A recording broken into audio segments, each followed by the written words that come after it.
Cause your spirit is animal. Come find what it means. It's animal. Cause your spirit is animal. Are you curious to see? It's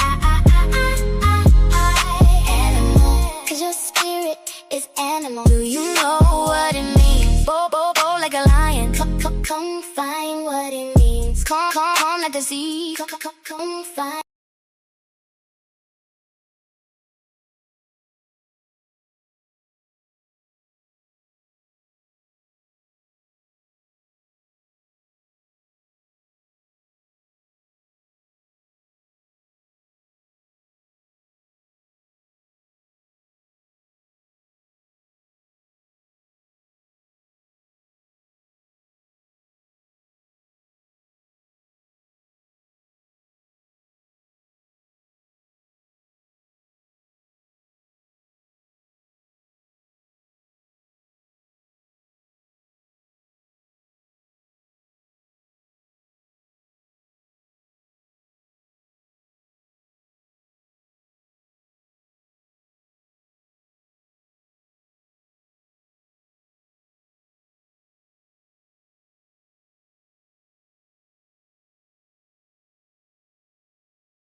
All right, so there's a visual.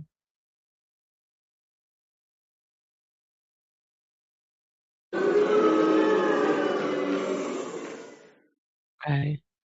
Know what it means.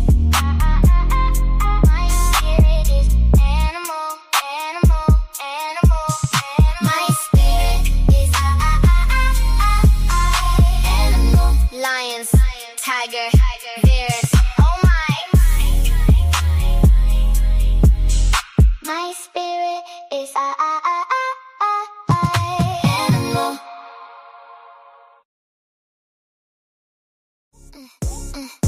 We are your baby, your fur baby. We are more than just a pet. We are your family. Woof woof, yeah, we barking on the beat. Little paws, big love, running right to your feet. Yeah, yeah, yeah, yeah, yeah. We popping in the room like hey, tail wagging like a DJ play. Zoomies on max, no delay. Fur baby squad and we here all day. Big eyes looking up like pick me. Jump in your lap, that's VIP. Love so pure, that's guaranteed. We a little crew, your family. We don't need no bling, we shine naturally. Every cuddle moment is a masterpiece. You the heart, we the beat, that's harmony. Fur baby, love on 1,000 degrees. We are your baby, your fur baby. We are more than just a pet.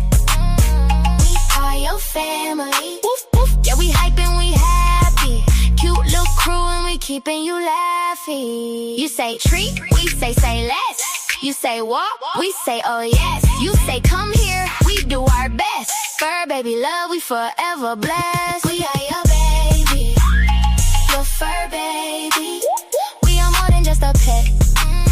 We are your family. Woof woof, yeah, we rolling in harmony.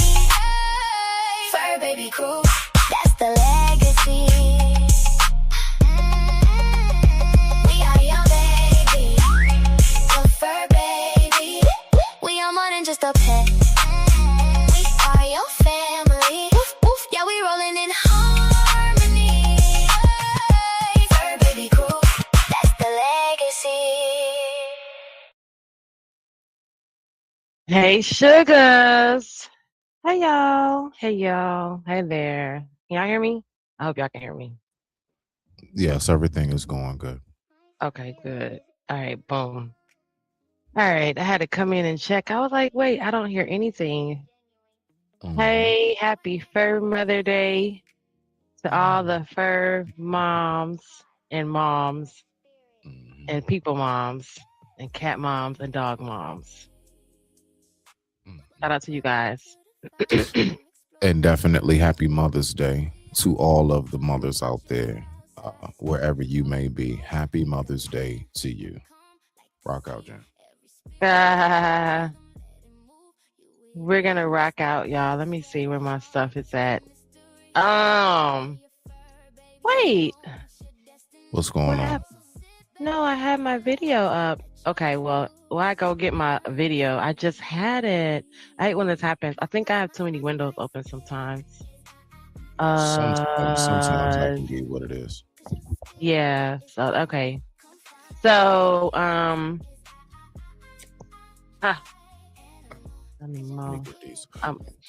about to show y'all some. We're gonna just start off with my little small clips or my 8-minute video. It's gonna be as soon as I get the video, I'm gonna show y'all this video. So listen. Mm-hmm. Apparently, people are afraid of this cat. Really? Right? Yeah, I'm gonna give y'all a couple of small. Hey, what's up, Eric Vaughn? Where's your faith? Hey, shout out. Yeah, so here we're gonna start off with just a couple of videos, and then I'm gonna go get my video because I just had it up here, and I just don't understand what happened. Let me go back in my browser. Okay. Well, and then here, look at this. Check this out. Okay. So apparently, is the music loud? There we go. Just a little bit, yeah. All right, there we go. You can come up a notch. There you go. About right there, yeah. There you go. Okay, cool. So yeah, let's check out this cat that apparently everyone is afraid of. Well, and then my dog, I got to give my shout out to all the canines. So, hold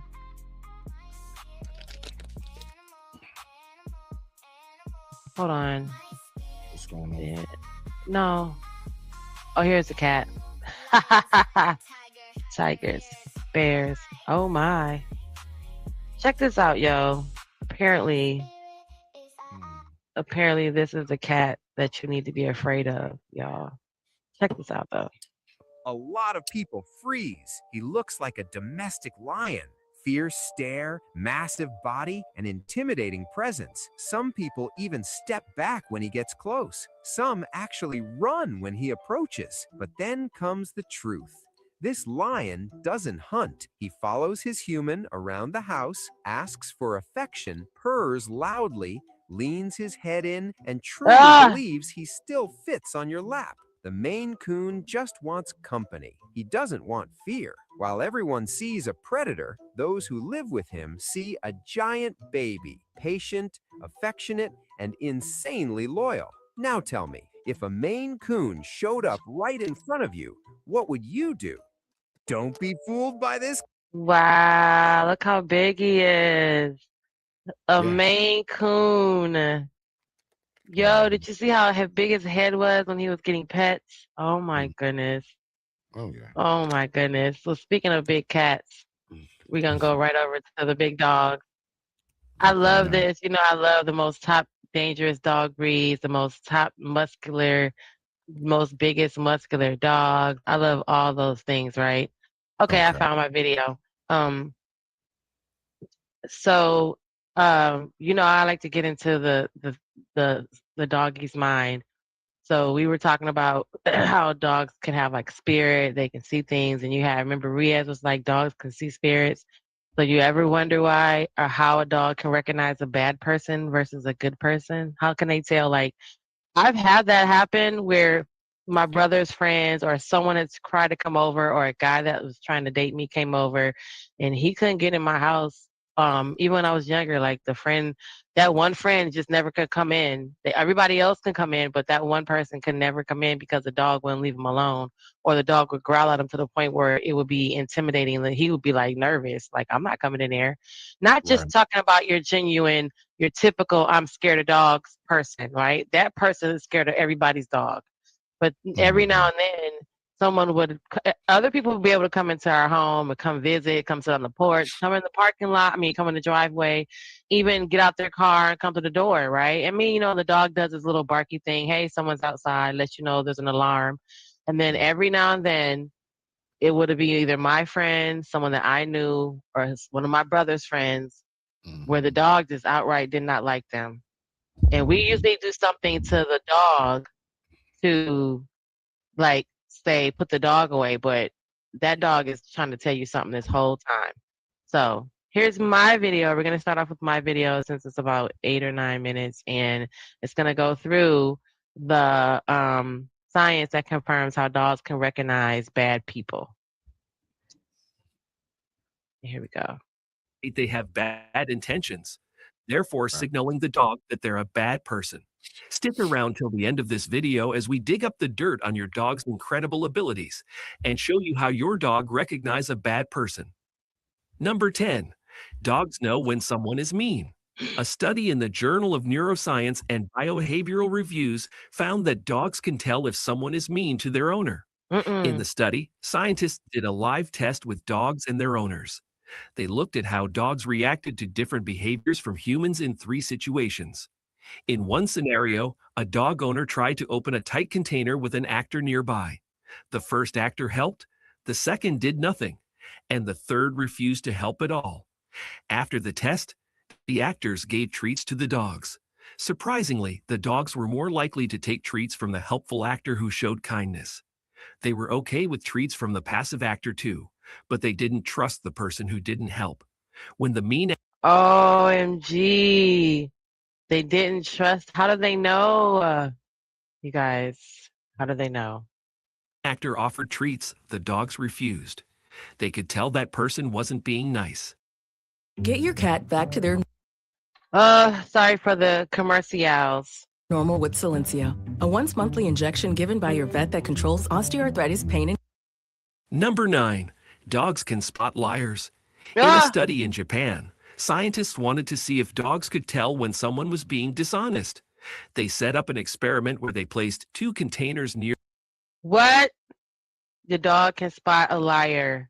Ladies, listen to Kevin Samuels and get yourself a dog, because he is going to be able to spot the liar and that person's lying to you. Tell him, talk to the dog and see if the dog believes him. The dogs. One had treats inside and the other was empty. In the first round, a person pointed to the container with the treats, but in the next round, they pointed to the empty one. The dogs were happy to find the treats in the first round, but they were upset when they realized they'd been tricked in the second round. Even in the third round, when the person pointed to the container with treats again, the dogs didn't fall for it. They remembered that the person had been dishonest before. Number 8. Dogs can understand human expressions. In an experiment conducted in Austria using a touchscreen, scientists tested dogs' ability to interpret facial expressions. Remember we did the video beforehand? I think it was either part 1, the episode 1 of My Spirit is Animal, right? So I think we did touch on that. We talked about it and how they are able to read your expressions and they can read your face. There's actual words that they learn, right, over time, that society has said the same word over and over again. We say I love you the same way over and over again, right? So now they've been conditioned to understand when they hear that sound, I love you, then that's when they know that that's what we're saying, literally. So yeah, they can tell. They can tell. That's crazy. They can understand us. They showed the dogs pictures of human Understand our facial expressions too. That's crazy. faces displaying either angry or happy expressions. Some dogs were rewarded for touching happy faces, while others were rewarded for touching angry faces. Even when shown pictures of unfamiliar people with different expressions, the dogs could still tell the difference and earn their reward. This proves that dogs can distinguish between different human expressions. Scientists believe that dogs use their experience with humans to make this distinction. Interestingly, before being taught the rules of the touchscreen experiment, dogs naturally avoided touching pictures of angry faces, showing that they have some understanding of human expressions. Number 7. Dogs can smell your intentions. The bond between a dog and its owner is strong. If your dog barks at I believe that too. I believe that too. I've heard that. I've experienced that. They can smell your intentions. They can tell. certain people but not others, it might be picking up on subconscious signals you're sending about those people. Even if you're being friendly outwardly, your dog can sense if you're not completely comfortable. Oh my God, the dog can sense that we're faking. We're fake being your friend. I mean, we're fake being nice to you. We really don't Yeah. like you. And the dog can sense that I really don't like you, but I'm just being nice. Oh my God. Around Yeah, them. what that is, my bad. Mhm. Yeah, thank you. What that is that is a shift in pheromones.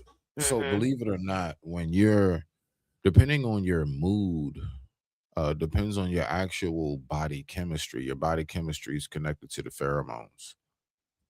And that is how they actually, when they say dogs can smell fear, that's Mhm. really, yeah, that's where a lot of that comes into play. But go ahead and rock out. It has a lot to do with the body chemistry and pheromone change. Mhm. That's how magnificent their scent is, that they can even smell that.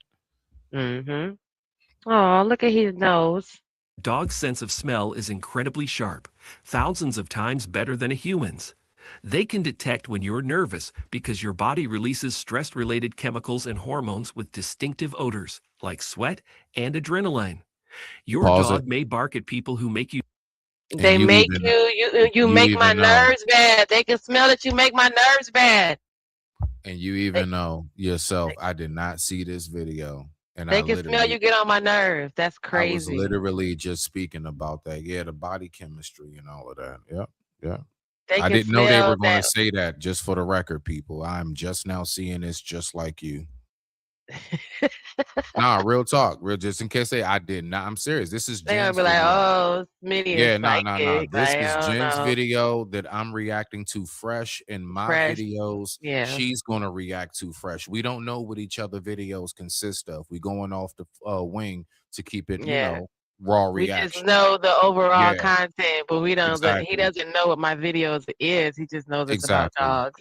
Yeah, And yeah. my She didn't send me none of these videos prior. So and rock he out. does, and you don't send me your videos, so No, I don't. No, we I have a do not. genuine I like the reaction. surprise. Yeah, I like the surprise. Yeah. Yeah. So look at him. That's what my baby used to look like.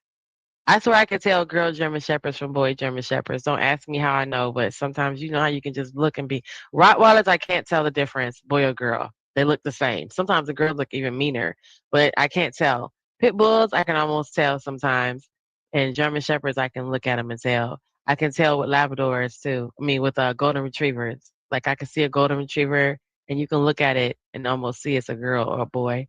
I don't know. That's weird, but yeah, I digress. nervous to keep you safe. Research has shown that dogs can even sense Oh, changes in a person's brain through alterations in the pheromones they emit. This explains why dogs sometimes show hey. aggression or dislike towards someone right before things go wrong. Dogs can also smell fear, and studies have found a link between a person's emotional state and their likelihood of getting bitten by a dog. Confident and emotionally And so, see, remember, I refer back to our episode 1 when we talked about when I gave my tips on, how they can smell, cancer and how they can smell all those and things that's happening inside your body and fear. And guess what? You hear what he just said. So when you guys go back and watch this video again, and you want to understand, I even broke down the definition on why dogs attack you, and part of it is because you're afraid of them, right? And what did he just say? It's your fear of the likelihood of you getting bit by that dog who's afraid of you, right? So they only have two actions, fight or flight. So they are afraid of you first, and then they decide to, defend themselves. But most of the time, that's why they run or they skirt away or they sniff and back up, because their first go-to reaction is going to be fear first, because they don't know what's going on. So they just Well, smell you are afraid, and they can smell you're afraid. And I've known that my whole life, because I tell everybody, you can't act afraid. And they be like, I'm afraid, but he's going to smell that you're scared. What does that mean? I don't know. I just know that he's smelling that he can smell that you're scared. And that's why body he's chem acting right. And I now I know, because I've yeah, researched it. But back body then when I would say chemistry and that, I had no pheromone. idea what I was talking about. I just knew the dog can smell fear. And I never looked it up and researched that part of it until later on in life. So for the record, those Go ahead, who rock out. own dogs, we've been knew this. We just knew, like, damn, he must can smell your fear. I was a little kid when I figured that out. Right. Stable Now, people are real bitten quick, much. Hmm. the part that's tricky is how do babies and children sense the same thing as people? And where does that sixth sense go once you reach a certain age? Go ahead and rock out. Let's Or just does let it? that sit. It just gets suppressed, and you just can't tap into it because Maybe so. later on we call it intuition. We'd be like, I knew that nigga wasn't shit, or I knew that was gonna happen. That's For that's the women, same thing later on in for life. for women, it's intuition. For men, it's gut feeling, but it's the same daggone It is thing. literally in the same spot. The It's intuition the is in your yeah, gut. yeah, it's the So, same thing. Yeah. yeah. less often than those who feel anxious around dogs. Get your cat back to their Ah, normal with Silencio, a once-monthly injection go given by ahead and your get vet you that some controls Silencia. osteoarthritis pain in cats. Vets I administered can't even Silencio find the should take button. extreme care to avoid self-injection. Ask your vet about Silencia and help get your cat back to their normal, whatever that is for them. Look, they wouldn't even let me Quite pass right. that commercial. You should at least pause it when it does that.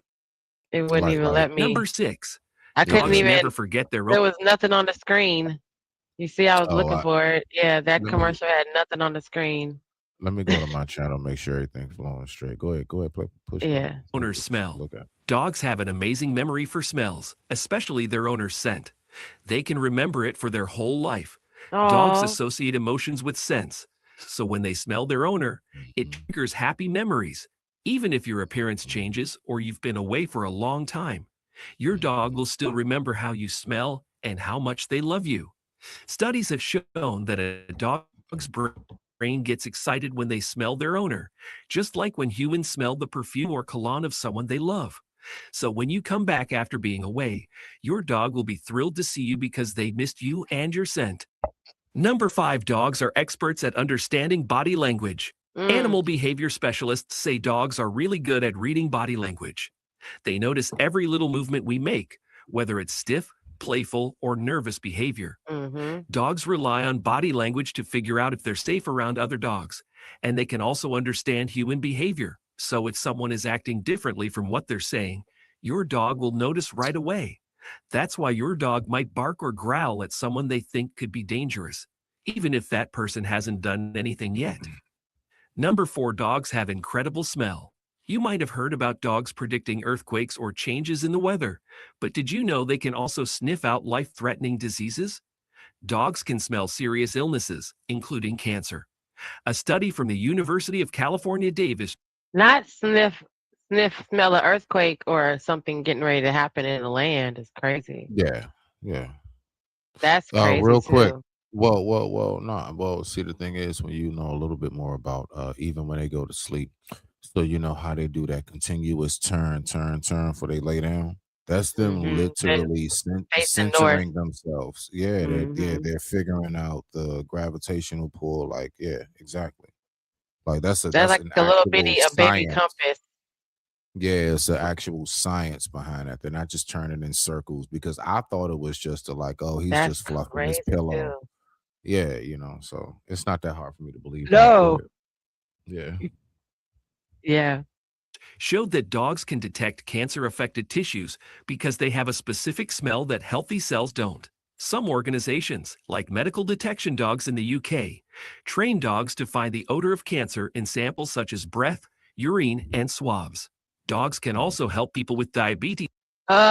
Breath, urine, and swabs. Breath, where's your breath coming from? Your mouth.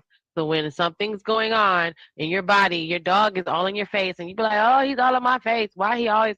They got that's how they get their information. That's how they know that, and that's how they can save your life. Even if you're like having those people who have seizures, your dog is gonna get in your face at some point. That's why I always say to just do it one time, even if you don't want your dog in your face ever again after that. You have to give him once because he's gonna forever try to get in your face because that's where he's gonna sniff your breath and he can tell your whole everything. He can tell if you're tired, you're depressed, you're hungry, you're anxious, your stomach hurts, you got gas. He can tell all that. And then your urine. Where does your urine come from? Your cooter box. That's why they boop you in the box and they smell your butt. So they get all the information from there and they can tell everything. So you guys, I hate when people say, they don't let the dog do that or they don't like it. You don't have to like it, but knowing that that's part of their necessary of how they retain information and how they, bond with you, then you're going to have it happen at least one time in your existence, because to fight it, he's going to always do that. And just let him read your body, and then, and then he'll get over it. But yeah, no one's telling nobody to have your dog in your face and have him kissing your mouth or, whooping people in the butt and stuff like that. That is, that's extreme. We're not, that's a different behavior. But normally, they're always going to get in your face and try to smell your breath or smell your butt. Just get over it. That's just how they read your body and can communicate with you. They don't talk. What the entire hell? So I don't. Sorry, guys. You guys know I'm passionate about my puppy, so and he will boop you right in the balls. I'm sorry, sir. Just to let you know. He gonna ride up to you and be like, "Oh, you're Smitty." Boop. Oh, okay, yeah, you're right. That's how he talks. So get over it. By sensing when their blood sugar gets too low and alerting them. They can even predict seizures, migraines, and detect diseases like malaria and Parkinson's. Number 2, raised hackles. The hair along your dog's back and neck, known as hackles, may stand up when they feel threatened or fearful. If your dog's hackles rise in the presence of a particular person, it could signal their unease. When a dog... And see, I was talking about the hackles too earlier. That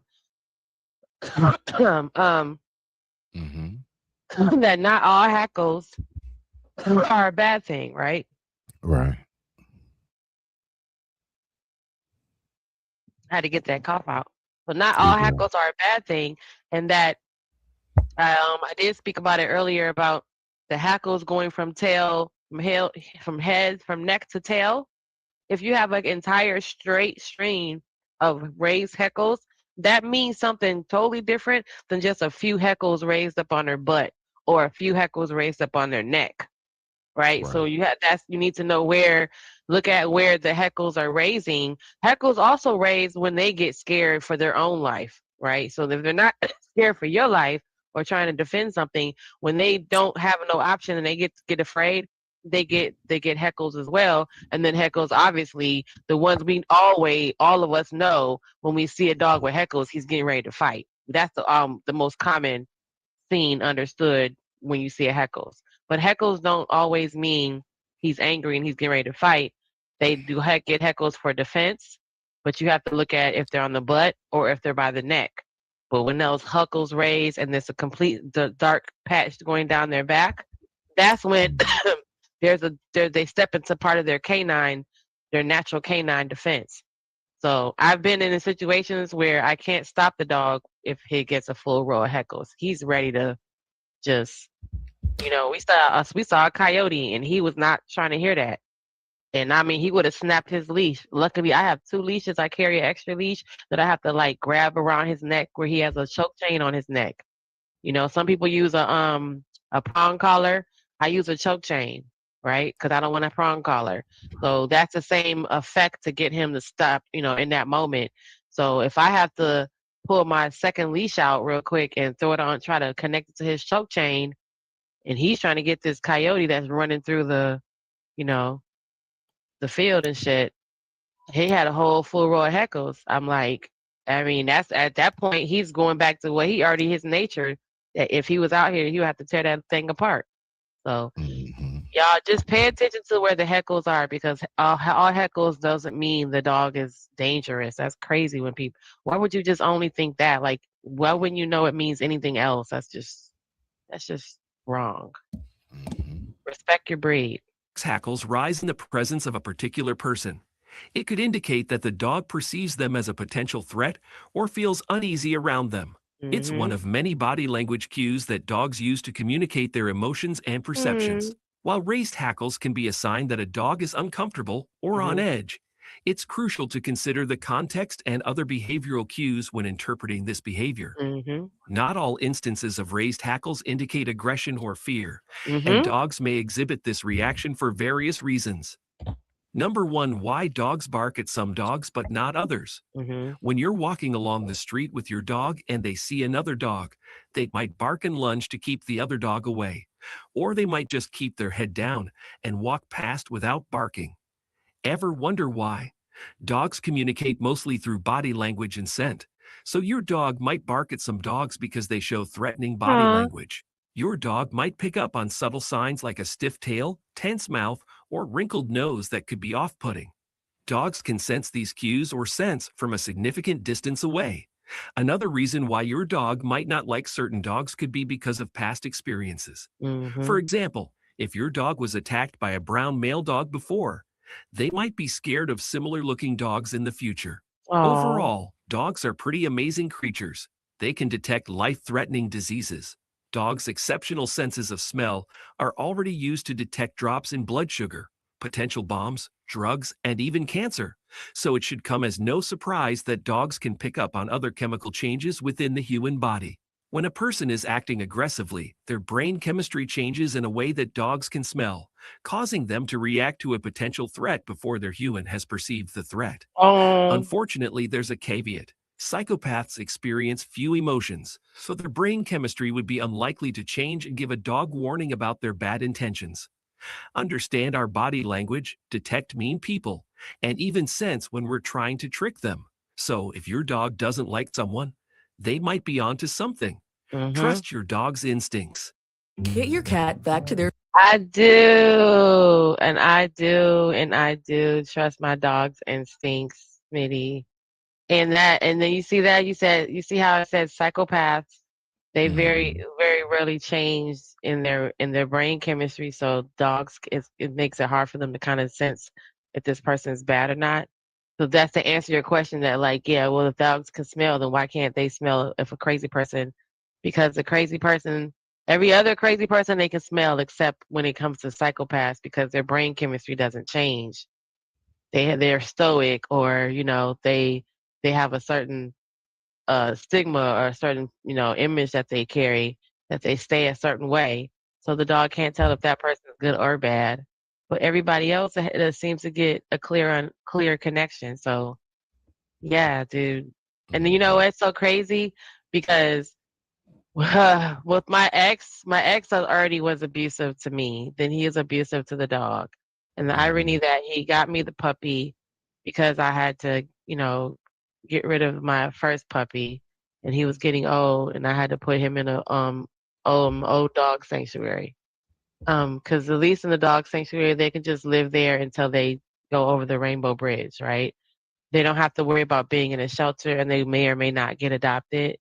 So in the sanctuary, they just live. Which sanctuary a lot of times is just someone's house who just has a bunch of dogs, and they just keep them until they pass. So so I get Beans. I guess this is kind of like, I guess this is the origin of Beans, guys. So so I get Beans. His name was already Beans, so I was like, well, I'm not gonna change it because he's cute. That fits him. He was a teeny little baby, but he was probably like 2 years old by now. So then, after the ex-boyfriend was already abusive to me, and by then I think he had been abusive to the dog by then one time. And so then his brother calls and wants to, come to where we are because, he wants to get back on his feet, yada, yada, yada, right? So he lets his brother move in. His brother stayed with us for like 6 months. We had enough space. So the brother, from the moment the brother got there, so Beans is chill, right? Beans is chill. He is really actually chill. And I've learned that if he does not like you, he really that is what it is. He's not gonna learn to like you in a few days. He still don't like you in a few days. Because when the brother would come over or the brother came there, first Beans was curious. But then the thing is, sometimes, I'm with my guy and I don't have some people have complexes with the dog in the room while you guys doing the grown up, right? So some people have a problem with the dog being in the room with that because they think the dog is watching and listening to you do the hoochie coochie when the dog don't know nothing. And Some people put the dog outside the bedroom when you go do the hoochie coochie. So my ex-boyfriend was one of the people who believed the dog don't need to be in the room while we're doing the hoochie coochie because he felt like the dog knew what we were doing. So Beans is always on the outside of the door if the door is closed. But there are times where I don't know what the interaction was like when the brother would come in from wherever he was and the dog is on the outside of the door, right? So then one time my ex suggests that maybe, because up until this point, you guys, Beans don't really like him like that. He's letting him in the house, but Beans don't take to him. Beans barks every time he comes in the door. And after we gave him a key, after we're like, oh, he's here, we let him smell his clothes. His clothes are in the room. Beans wasn't going for it. Like every time he came to the door, he barked. Every time he left, he barked. Every time he walked up the stairs, he followed him up the stairs to his room. The dude would have to go in his room and in the other room and close the door because Beans would sit outside his door and watch the door. So I would have to come get him because when he would come out and be like, he's trying to go to the bathroom, Beans would be right there. So I have to, grab Beans or make him go lay down. And then so my dude tells his brother, why don't you take Beans for a walk because he really loves to do that, and like that might be y'all might bond or y'all might really like get to know each other and take him for a walk. Just since we're in an apartment complex, just walk around the apartment complex, like just go to the corner, to the end of the cul-de-sac and turn around and come back. Mm-hmm. Do you know I was pulling in from work when he was pulling my dog? Now, to me, common sense would mean once your animal saw you like a little kid, they're going to want to go that way now. So why would you go any other direction if once he saw his mommy? But then, so Beans is pulling away from him. He's I'm coming, down the street. So you know how sometimes there's like a cluster of apartment buildings. So there's like two or three different clusters of apartment buildings. So I'm coming down the street to where my cluster of buildings are, complex is. So I'm driving past another complex on the way to my complex. And then as I get into my little area where my building is, I see him walking the dog from the opposite direction down the same street. So we're both about to turn into the driveway of the complex. Now we're in my apartment complex. My townhouse complex. So then I slow down and he's pulling Beans. So I'm thinking he is going to come behind me and run to the house. I pulled up and he done went the other direction. And Beans is pulling and not trying to go that way.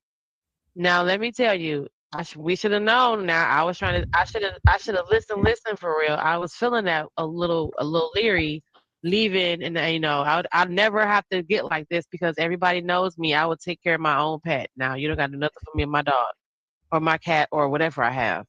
But so once I get back to the apartment, I go in and I'm looking like, okay, where'd they go? They should be right behind me.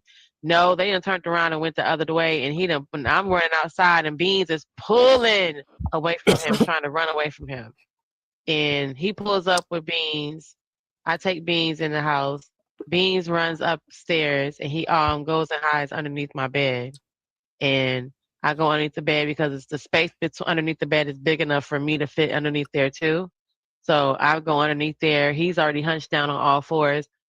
I have pictures in my phone. Do you know all 4 paw nails are snapped off or gone? It's down to the blood. I can see the blood in all his little paws. I hold his paw up and all of his nails were gone as if he was using his back paws to push the opposite direction.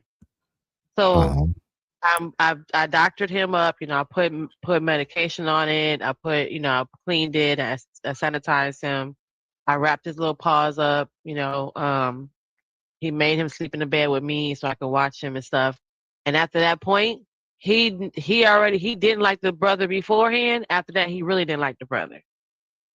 So the solution, was I had to like snap on everybody and say, listen, don't touch my dog. Don't feed him. Don't water him. Don't pet him. If he comes up to you, send him away. It's okay to tell him to go sit down and go lay down. He know where if you tell him to go lay down loud enough and hard enough, he'll go into his little doggy area. But or you could just leave him, let him go upstairs and go in my bed underneath my bed. And when I get back, I'll take care of him. Don't bother him. Don't touch him because now it's gonna be a question of what happened. What did you do? You know, what did you do?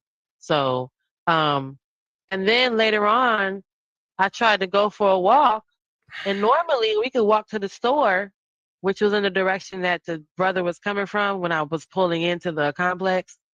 When I tell you that dog was shaking, his body was shaking, and whatever happened right in that area with him. And I knew from that point, after that, my dog, listen, if he don't like you, then he not gonna never come around.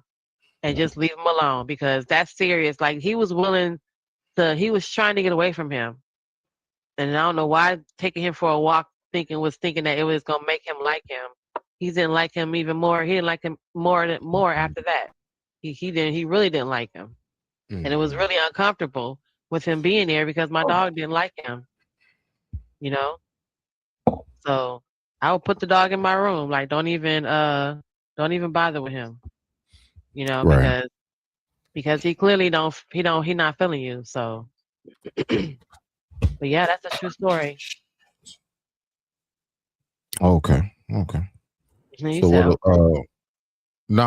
I just know because I was just really kind of listening to your story. And I mean that's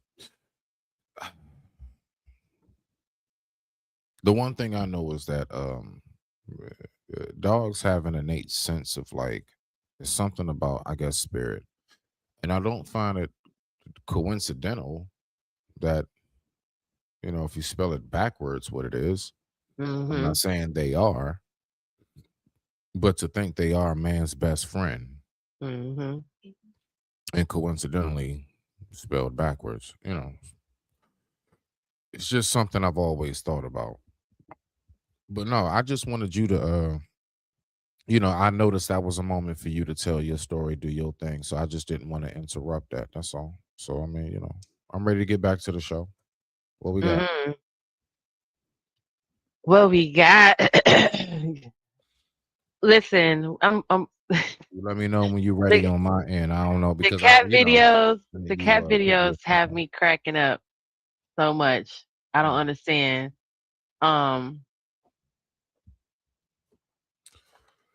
The cat videos have me cracking up. So since we're on the dogs and talking about the most I don't think they're the most scary dogs, but this is also I don't know, can y'all see it? Okay, yeah, y'all can see it. There it goes. The 10, 15 most top of scariest breeds, which okay, let me go. I'm about to say can't hear. Couldn't hear none of that. There we go. Yeah, there we go. Okay. Interest in the world. Meet the pit bull, known for its strong jaw and aggressive that looks like my puppy. Hey, puppy. Behavior. Next, the Doberman Pinscher, highly intelligent, but also protective and assertive. The wolf hybrid is a mix of wild and domestic, making it unpredictable. So I had a wolf. I told y'all that I had a German Shepherd wolf because when you get one where we got our dog from in the Upper Peninsula, it's likely to have been bred with something else, especially if it was wild. So yeah. Bull Mastiff, a massive and fearless breed originally bred to guard. Just like the Siberian Husky, known for its strength and independence. Have you ever wondered which dog breeds are the most dangerous in the world? Meet the pit bull, known. Oh yeah, that was my little short video. I was trying to get better at bringing y'all some shorts. Oh, so this is what my beans looks like, y'all. Where is my? Oh, okay. This is what beans be looking like, yo. And I don't know how to get my dog to this level, but this be unreal to me. This be unreal to me. Look at this dude. Look at him. Oh, Emma energy. Dog breeds in the world is none other than muscular American Pit Bull Terrier. The American Pit Bull is an extremely Yo, that's how Beans looks, y'all, when he stands up. Oh, we number one muscular dog breeds in the world is none other than muscular American Pit Bull Terrier. The American Pit Bull is an extremely muscular breed of pup. They have hugely broad chests that could make even Arnold Schwarzenegger jealous. They don't need to work out to get theirs, though. Number one muscular dog breeds in the world is none other than muscular.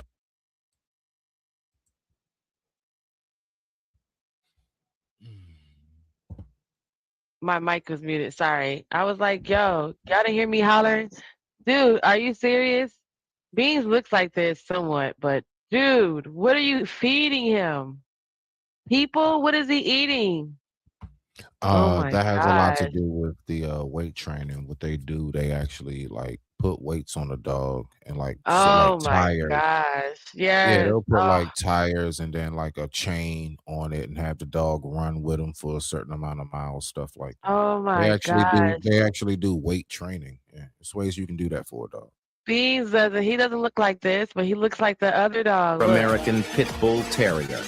He looks like that sometimes when he stands up and he gets in the window and shit. Oh my God, that looks like how bodybuilders look, and that is all muscle. That is all muscle, even down to the tail. I think we're gonna get another one. We're gonna get another one, Beans. I want to get a white one. So I've been looking at some white ones, and we're gonna call her Rice. Hopefully, so we have Beans and Rice. The American Pit Bull is an extremely That is how my dog looks, yo. That's crazy work. muscular breed of pup. They have huge. What the fuck? Do you see that? Mm-hmm. It looks like it looks like the kangaroos we was looking at. Gosh. Wow, look at him. Oh my goodness, look at Bean Bean. Hugely broad chests that could make even. This is what we want to do. I'm trying to get him to do this. But he holding on. He give up. He be like, I can't get it, mommy. And Arnold Schwarzenegger jealous. They don't need to work out to get theirs, though. Number one. All right, that was my little short video. See, I did better bringing the shorts. Okay, brought the shorts. Came with the little bitties. A little bit of blurb. Right. Mm-hmm. I was trying, look, because I didn't want to do the long video, and then it would be like, oh, dang, my video was long.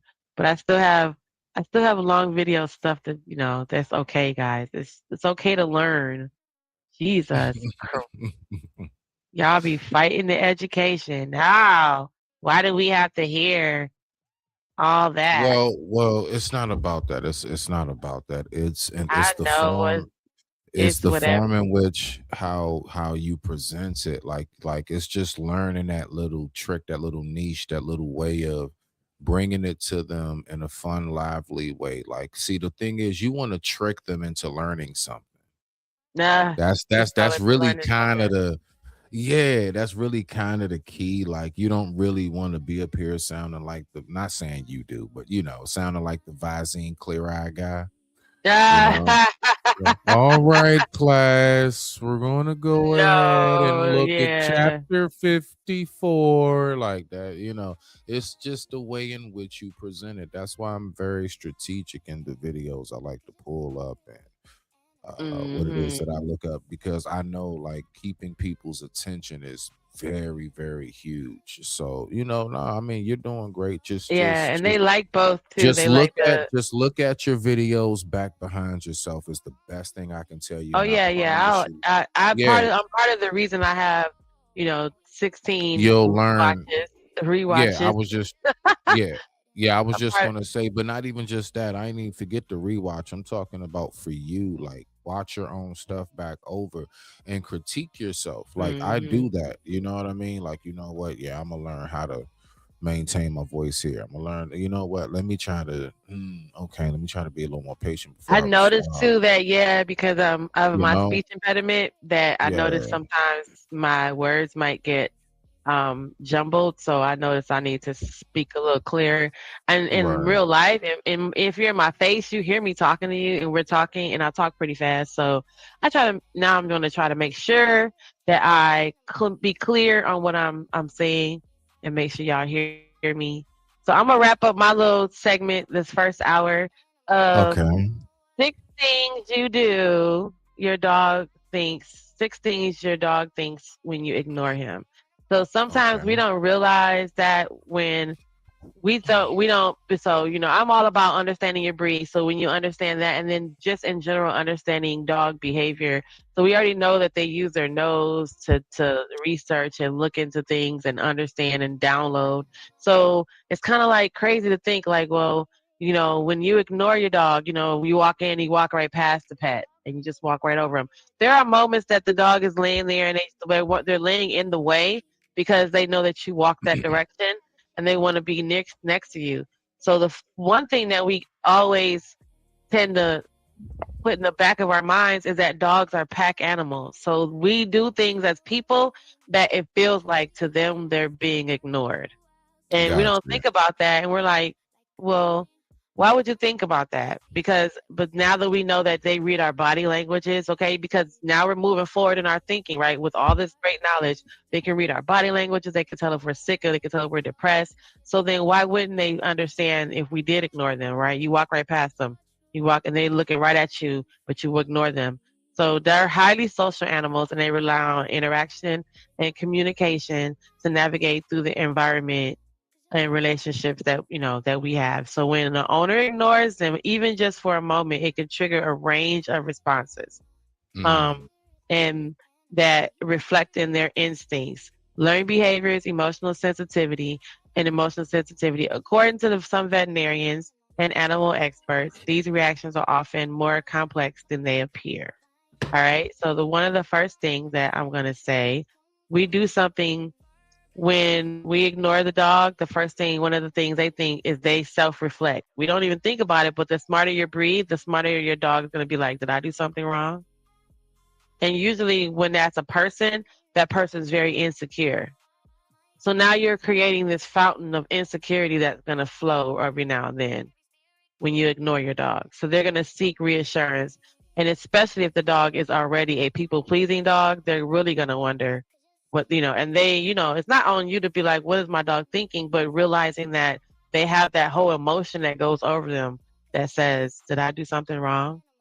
So when your dog is ignored, one possible interpretations experts highlight is that the animal may associate the lack of response with a mistake. So it's going to be the same reaction in their mind when they actually do something, and you're like, no, stop, sit down, wait, you give them a little pat. That's going to equate the same thing. They're going to think they did something wrong, and they're going to try to seek attention from you, which is more of a problem because you're ignoring the dog. So just keep that in mind. The second one is they're going to say, well, maybe I need to try harder. Some dogs respond by being ignored by intensifying their efforts. So the first dog is going to be insecure, right? The one wondering, what did I do? Did I do something wrong? That's going to create the insecurity. Now this one creates the hyper, I don't know what it's called. They are more into, trying to make you happy, right? Okay. So they intensify their efforts to gain attention. Experts note that that might include barking, pawing at you, bringing you a toy. These behaviors are often learned over time. So they learn by that experience of you ignoring them that maybe they need to try harder. So they're going to go get you a toy. So now when you finally pay them attention because the toy is all slimy and they're throwing it in your face, they got what they wanted. Now they're okay. Okay, so you weren't ignoring me. Oh, it worked. Okay, so I do need to try harder. So the next one is, I'll just wait here. And that's when the animal freezes and stays in the same spot. When you leave the room and you come back, it might have been something as simple like oftentimes that you'll run it back in the house because you forgot something. and the dog is sitting there waiting for you. It doesn't know that you are running right in and running back out. So you ignore him naturally because you're just running in to grab something.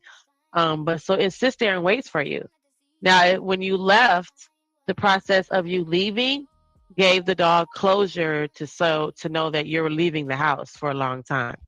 But when you left and came back in, it reset that whole thing. And so sometimes when you don't even acknowledge the dog or your pet and you run right past them because you got to run in and grab your cell phone because you left your phone on the bed, then that dog is going to sit right there and wait for you because now it's thinking like, well, what happened? So it doesn't separate you left and you came back to grab something with the part of you being leaving the first time. Now you're back. It's just like, oh, you're back. And now you're gone again. So you might have to acknowledge the dog and be like, all right, my bad. I had to run in and grab something. I'll be back. I'll see you later. Love you. Give him a pet on his head. And then now he'll be like, oh shit, okay, you're leaving. That's the same shit you did last time when you left. So you got to think about that. They'll go find something else to do. So sometimes that can be they'll go get and be mischievous because remember, you're ignoring them. So now sometimes they're going to find something to do and it could be to get your attention, right? So when attention is not immediately available, some dogs redirect their energy towards other activities. Experts note that that can include chewing toys, exploring, and resting. This behavior is often encouraged as a part of healthy independence. Some veterinarians highlight the importance of providing appropriate outlets for this type of engagement. So when you notice that your dog, it doesn't affect them and they go find something to do, like I said, sometimes they'll go chew on something and it could be like your shoe, right? Because remember, you ignored them, so they might be trying to still get your attention. But they'll go find something else to do too. They won't be sitting there waiting for you. Oh. And then they'll be confused, right? So that's a mixed signal, like when you ran out and came back in because you forgot something and you didn't do the whole goodbye all over again. They don't understand that. Or like earlier, you don't respond to them and they brought you the toy, and when you finally respond, it's probably negative, like go sit down, or you're yelling at them by then because you're frustrated because you're ignoring the dog. So, and it's just amazing to remember that they absolutely live for your affection. So inconsistent responses from the owner can sometimes create a confusion with the dog. So experts say that when attention is given unpredictably, dogs can struggle to understand expectations. So that makes them also aggressive and insecure.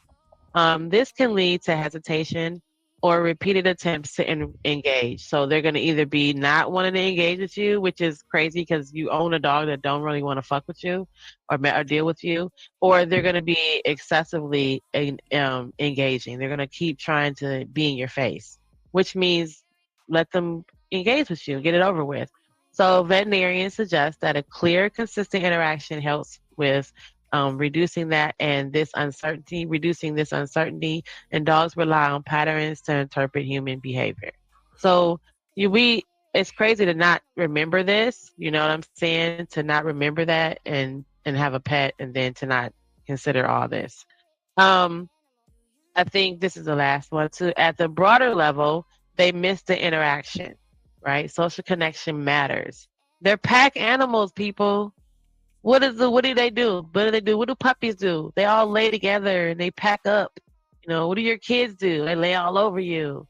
They're packs, a pack of cookies. They all in there together.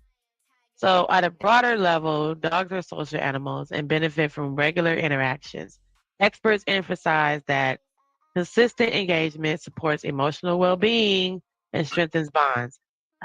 Emotional well-being makes you have a better behaved animal. And when ignored for longer periods, some dogs show signs of reduced enthusiasm or subtle behavior changes. Veterinarians note that this varies depending on the size and the personality and routine. So I'm always going to give you good tips on what to do and how to make sure you take care of your puppy. And just simple thing like ignoring them can do a lot more can affect them a lot more than we think that it does. So I hope you guys learned something from that. Yay. I hope you guys, somebody has oh, hey, what's up, Colombian Third World, Third Ward. I hope y'all learned something. I hope y'all enjoyed it. And I have the craziest clips. So y'all know I have crazy clips. All right now, so, everybody give it up for Jen. Give it up for Jen. Hold on. Wait, give it a round of it. Wait, I got a round for myself. Wait, where is that? A round for me. Oh, there you go. You know, that's a what round for me, and then we're gonna have a 1 second music break real quick while I get something to drink, and then we're gonna come back to Smitty. Yeah. So hey y'all, we're gonna do that real quick. Hold Absolutely. on, I got this right here. Where is that? And the time right now is 8:58 p.m. East Coast Standard Time on this beautiful Mother's Day Sunday, and I thank you all for watching. Rock out, Jen. Okay, cool. That gives me time to go potty and get something to drink. We are all created with the spirit that is genuine. What animal would you be? Would you have a change of heart if you knew your spirit is animal? What? Hey, welcome to the vibe. Come explore with me. We all got a spark. You can't hear? Yes, now. Now you can hear? Yeah. Are you bold like a lion or calm like the sea? Every spirit got a rhythm, let it move you with ease. That's the place where the heart meets the mystery, where your fur, baby, soul meets your destiny. So sit back, relax, let your truth run free. My spirit is an animal, 'cause your spirit is animal. Come find what it means. My spirit is an animal, 'cause your spirit. Are you curious to see? My spirit, my spirit is an animal, 'cause your spirit. Do you know what it means? Bold like a lion, come find what it means. Calm like the sea, come find what it means. First, baby, soul, every spirit got a rhythm, let it move you with ease. My spirit is animal. What animal would you be? My spirit is animal. Every spirit got a rhythm, let it move you with ease. My spirit is animal. My spirit is animal. Every spirit got a rhythm, let it move you with ease. My spirit is animal. My spirit is animal.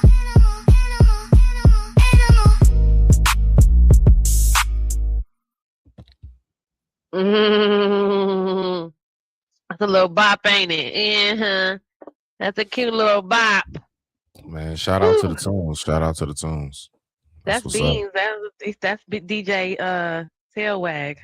Okay, now DJ Tailwag. Man. That's Beans' mix. DJ Tailwag. Okay, now. Shout out to the DJ in the building. That's his industry name. I'm his momager. All right, y'all. Y'all want to mix? Hit me up, DJ Tailwag. I'm his manager. So let's go ahead and let's kick it off. Now we are getting ready to enter into the exotic portion of this segment.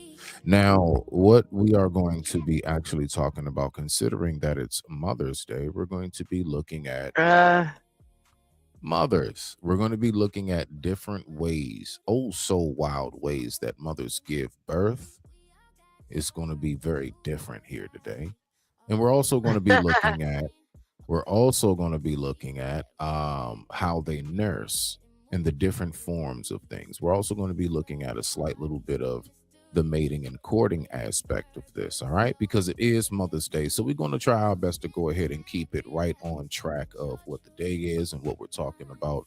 So in this exotic portion right here, I'm going to start out light for us. So Jen, you remember when you were so confused about Nemo? Nemo, yeah, and how he was the dad can turn. Why didn't his dad just turn into the mom? But then I read that clownfish eat their babies, so I thought that was right too. That's why I chose that answer. Well, if you'll go ahead and pull this up right here. You're like, wait, what? I know they're like, I thought I was just talking about dogs, and now y'all talking about Nemo. Nah, this is the exotic. This is the exotic animal portion of it. This is where we really start getting into some really wild, weird, and freaky things of nature. All right. So with that being said, I digress. My mic is muted. Just remember that conversation about Nemo as you listen to this, Jen. Let's rock out. Switches sexes. Meet the underwater color shifter. The ribbon eel is one of the most visually striking creatures in the sea. With a long, ribbon-like body and elegant flowing movements, it's found in coral reefs across the Indo-Pacific. Males are bright blue with yellow highlights, while juveniles start out black, and all males eventually turn into females as they age. This rare natural transition ensures reproductive success. Ribbon eels poke their heads out of burrows, waving their jaws to smell the water and ambush small fish. Their fluttery dancing look has made them aquarium favorites, but they rarely survive in captivity. A rainbow that bites. Subscribe for more living kaleidoscopes of the sea. All right. So with that being said on that one, right? So basically, this ribbon eel is capable of actually being able to say Happy Father's Day, Happy Mother's Day to me. It switches sexes. Why would they say why does it do that? Because of what? To make sure that it assures, for procreation. All right. So now, ladies and gentlemen, we're getting ready to get into this. You won't believe this right here. Now, this right here, don't you love some good old kiwi fruit, Jen? Yeah, but there's a kiwi. Is this a bird? So the kiwis are brown. Yeah, so now what we're going to look at is the very, very odd and strange way in which kiwis give birth. But it's not about it being strange how they do it. It's how it is even physically possible for them to be able to do it. Let's go ahead and take a look. Size of this bird's egg. So enormous, you might gasp just hearing about it. Meet the kiwi, a small bird that lays an egg weighing about 25 times its own body weight. The egg is so massive it pushes the kiwi's organs aside, squeezing its stomach and lungs, making it hard for the bird to eat or breathe properly. Yet, despite this struggle, the kiwi manages to lay an egg nearly as big as an ostrich's, a truly extreme feat of nature. You won't believe the size of this bird.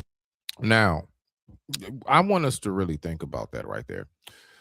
Ladies, ostrich egg is big. Absolutely enormous. You know, the kiwi is extremely small in comparison. And so to be able to do something like that is absolutely out. Is it one kiwi they give birth to, or is it a bunch of kiwis in there? It's one. So all that for one? Yeah, all that's for one damn baby. And then the baby's little? Yeah. Are they born big and they get little, or are they born little? No, they're born little. They're born so little. All that for a little bitty born baby. Basically, pretty much, yeah. That is too much, Kiwi. I'm so sorry, Kiwi.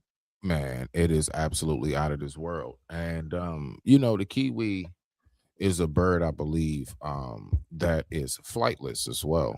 You know, they also don't fly. Right. And they actually are very and they're very prehistoric as well. They're actually a bird that's been around for an extremely long time. New Zealand. Long time. Yep, Kiwis are in New Zealand. Yep, there you go. So I'm making beans his bison and rice and warming up his rice. So now what we're getting ready to look at is something. Now we're going to get a little bit deeper now. And this part right here, ladies and gentlemen, is absolute. When I first saw this, it tripped me out. So, Jen, if you remember or not, I know I was a titty baby. Was you a titty baby? Was I a titty baby? Yeah, I was. Yep, I was a breastfed. All right. So we all know how it is generally when it comes to even dogs, cats, and a lot of animals when it comes to nursing. Ladies and gentlemen, I would like to show you the blue whale. You ever wonder how? Because they're mammals. They don't come on land. How How do they do how do they they feed their kids in the water? how possibly and how do they get it to them? Let's go ahead and check that out. The nursing process of the blue whale highlights a unique adaptation to ocean life. To feed its calf deep underwater, the mother produces extremely thick milk, similar to toothpaste, with a fat content of around 50%. This density prevents the milk from dissolving in seawater, allowing the calf to feed efficiently in its natural environment. The nursing process of the blue... You see that? So when I was thinking the whole time, because I was wondering, like, wait, what... Do they just be born and eat krill? Like, what exactly takes place? What exactly happens, when they're nursing? How does that work? And so basically come to find out, and it makes sense. It's almost waxy. It's like a toothpaste. It's like a caulk Mhm. almost, right? Mhm. But the fat, fat is slippery. So it's able to actually slide out like that. So can you imagine like under water and you're able to open and you're strictly getting that and you're not even really getting too much of like water and stuff. You're primarily getting that because if it wasn't as thick, then the water would dilute it. Mhm. Absolutely amazing. You see what I'm saying? But we're getting ready to get a little bit deeper, y'all. Like it's about to get it's getting heavy. It's getting heavy. Do you like flamingos? You might think this flamingo. You like flamingos, Jen? Yeah, but I know they lose their pink. They gotta eat little fishies to keep their pink. Yeah, they start off white like that, baby. There, and that's about what they eat. It's really the plants and what they eat. Yeah. Pregnant, one of them they lose their pink, right? Mm-hmm. Something about So they lose again, their pink. got you. Okay. So now this one right here, ladies and gentlemen, what we're going to be looking at is a very, very odd and strange way of nursing. Did you know that this is how a flamingo nurses the young? And guess what? Dad is involved. Is hurting another flamingo, and the baby is drinking blood. But that's not the case. These flamingo parents are actually feeding their baby. The red liquid is called crop milk. Flamingos produce this milk in their stomachs and regurgitate it to feed their young. It's red because of their crab diet. Since the parents' beaks are too big to fit in the baby's mouth, they use a pyramid-style funnel system to make sure none of the milk is wasted. You might think this flamingo is hurting another flamingo, and now that, Jen, now that's wild. To think that there's a liquid that excretes, because the last time I checked, I thought that all forms of nursing came from something called nipples, right? Let's keep it appropriate and grown people, right? But that's what I'm thinking to myself, and I'm like, okay, so like the blue whale, no nipples. Did you ever think about that? No, I never thought about that all this time. Well, how do they? Okay, so it comes out. Boom. The fact that they have a nursing stage is what it is. Because nursing indicates they have to be fed from the mom. Exactly. Because you do have animals that are not fed from the mom. But let's go ahead and look at, it's going to get actually even crazier. Okay. So Jen, let me ask you a question. Do you have trypophobia? Do you have trypophobia, Jen? What is a trypophobia? What is a trip? Trypophobia. If you don't know what trypophobia is, you'll know what it is by the time you're done watching this video here. Now, again, happy Mother's Day. Let's look at more examples of very, very wild and crazy weird births. So this is a Peepa Peepa toad, and it's not just a name that makes a what? Peepa. Let's take it back. Let's take it back so you can hear it. I want you to look at this. Now, you see that toad? You see how smooth it looks and everything? A what? A what? A what toad? It's called a Peepa Peepa. Like how Pikachu used to say Pika Pika, but it's Peepa Peepa. Right, Peepa Peepa toad. You see how smooth the back is? Okay. So again, if you don't have trypophobia, you might have it after this. Let's go. So this is a Peepa Peepa toad, and it's not just a name that makes these guys weird. If you have trypophobia, this next clip's gonna be pretty hard to watch. And if you don't know what that is, I think you'll realize you have it after you see this clip. This video is showing how the female Pipa Pipa toads actually give birth. When breeding season comes, the females will develop holes in their bags. The eggs will be deposited into those holes, and soon enough, the babies will hatch from their bag. These toads are super creepy, but they are absolutely fascinating. So this is a Pipa Pipa. Jen. I So think I got you. trypophobia is Yeah, trypophobia. when that pimple A popping. bunch of holes. Yeah, like a bunch of holes. Yeah, it's like it's really is. Like you see a bunch of holes in the skin and stuff like that. Yeah. Now that right there, I'm gonna be honest with you, Jen. Like, yeah, like so imagine that. We Those always are all thought it came out babies. all those little dots are babies. all of those are babies. Oh, like a spider egg. I have whatever that is on like a spider egg. Trypophobia. Yep, you got That's what that. it is when it'll make my skin crawl. Ew. It'll make your skin feel crawly. Yep, that's Yeah. called trypophobia. Yeah. Oh. If your skin feels crawly when looking at that, then yeah, you get that. But little only like chill. spider eggs though, because that didn't bother me though, because I could watch pimple I ain't popping. gonna lie. When he was pushing that joint about his back, I was a little like, okay. Yeah. I might want to eat some of this Mother Day food left over later. Come on now. Hey, Bubby. I made you All some right. dinner. So, What's Jen, on are you ready to go even deeper? Now we're really about to get Oh, into yeah. a very, very creepy, weird, freaky place of nature. Ladies and I gentlemen, made you delicious. I would like to introduce to you the world's most bizarre science project that nature has ever given us. Jen, do you know what that is? A hippopotamus. No, Jen. It's called this right here. The platypus is one of the strangest creatures on Earth, and everything about it seems like a mix of different animals. Now, listen to how it feels. Yeah, the fact Jen. that it can sleep, that it can go underwater and be on land like equally is crazy. Well, turtles and frogs can do that. But look at this right here, Jen, and even crabs. Look at this here. It has a duck's bill, a beaver's tail, and otter-like webbed feet, almost like nature put together a puzzle with leftover parts. But the weirdness doesn't stop there. Unlike most mammals, the platypus lays eggs. No mammal lays eggs. Dogs. So how is he unlike most mammals? Oh, unlike most mammals. Okay, I was like, wait, how is he unlike? Okay, Because it lays eggs. It's a mammal. that lays eggs. Yeah, that's like imagine a cat or a dog or a giraffe or something. Imagine, a buffalo, a cow. All of these are mammals. Imagine them laying an egg. Right. This is a mammal that lays eggs. Let's keep on going. Happy Mother's Day. Instead of giving birth to live young. And when the babies hatch, they don't drink milk from nipples because the mother doesn't have any. No nipples. So how does the mother nurse? Instead, she secretes milk through her skin, and the babies just lap it up from her fur. And here's something wild. Male platypuses have venomous spurs on their hind legs. The venom isn't deadly to humans, but it can cause intense pain that lasts for weeks. Imagine getting stung by an human? animal that looks so... Yes. How did you sting me? By back kicking you. Like say you were No, walking how are up you? on it. You're a mammal. How are you stinging?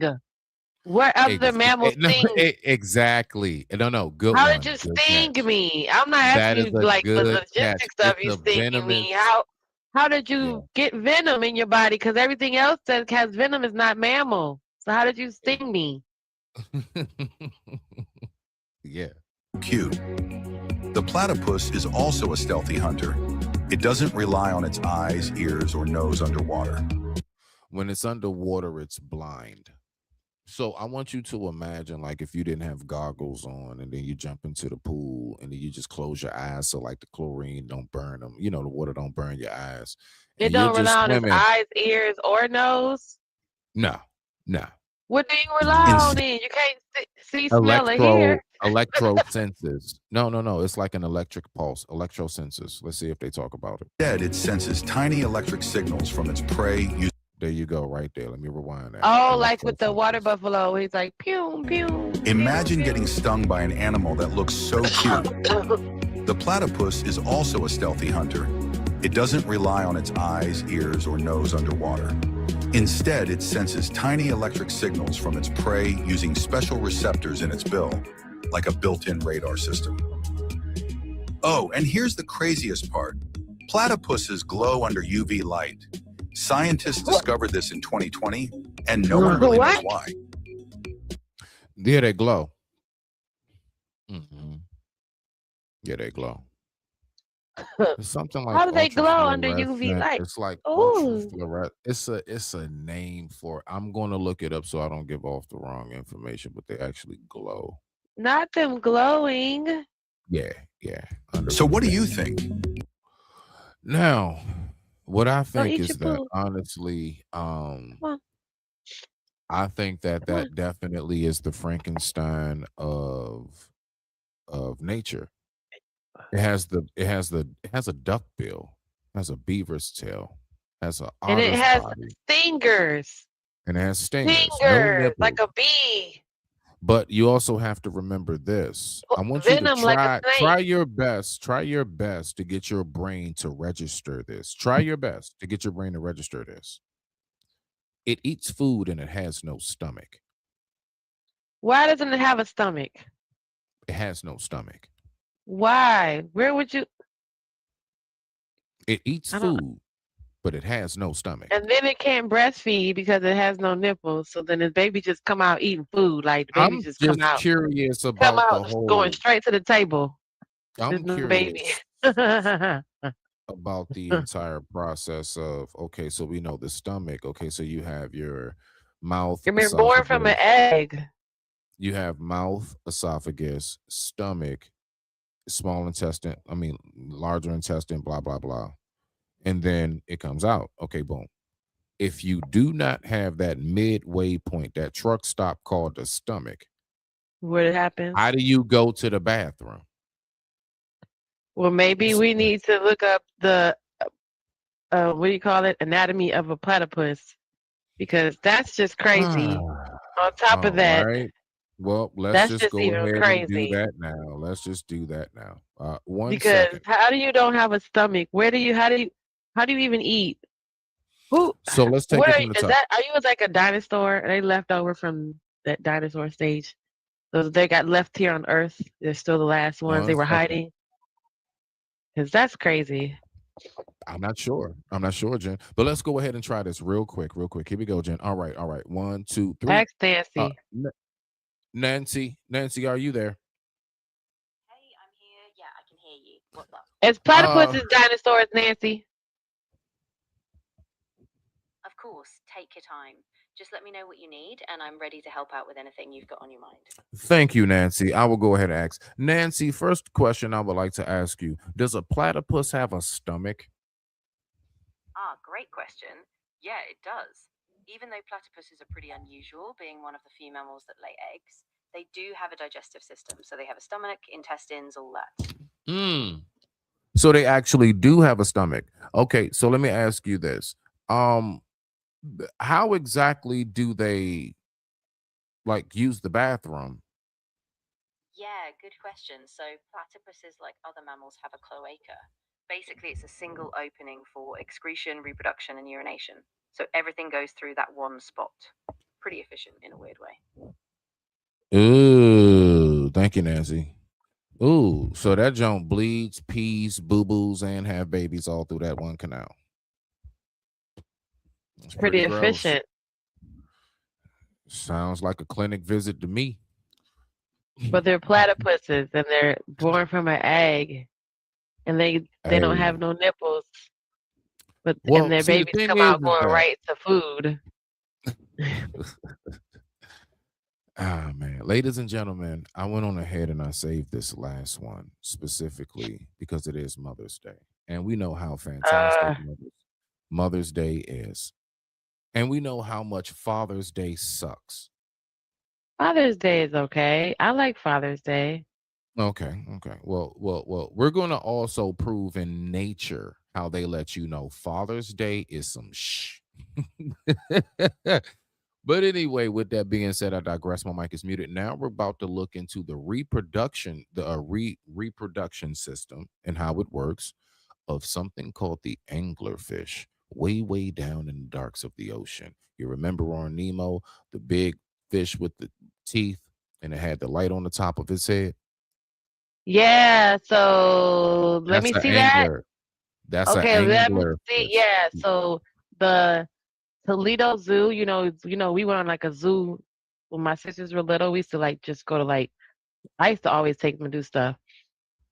So that take them to like different zoos. So here in Detroit, you can go to the Detroit Zoo. We have people don't it's not abnormal for folks to like go to the Toledo Zoo, which is one of the bigger zoos on this side of the country, right?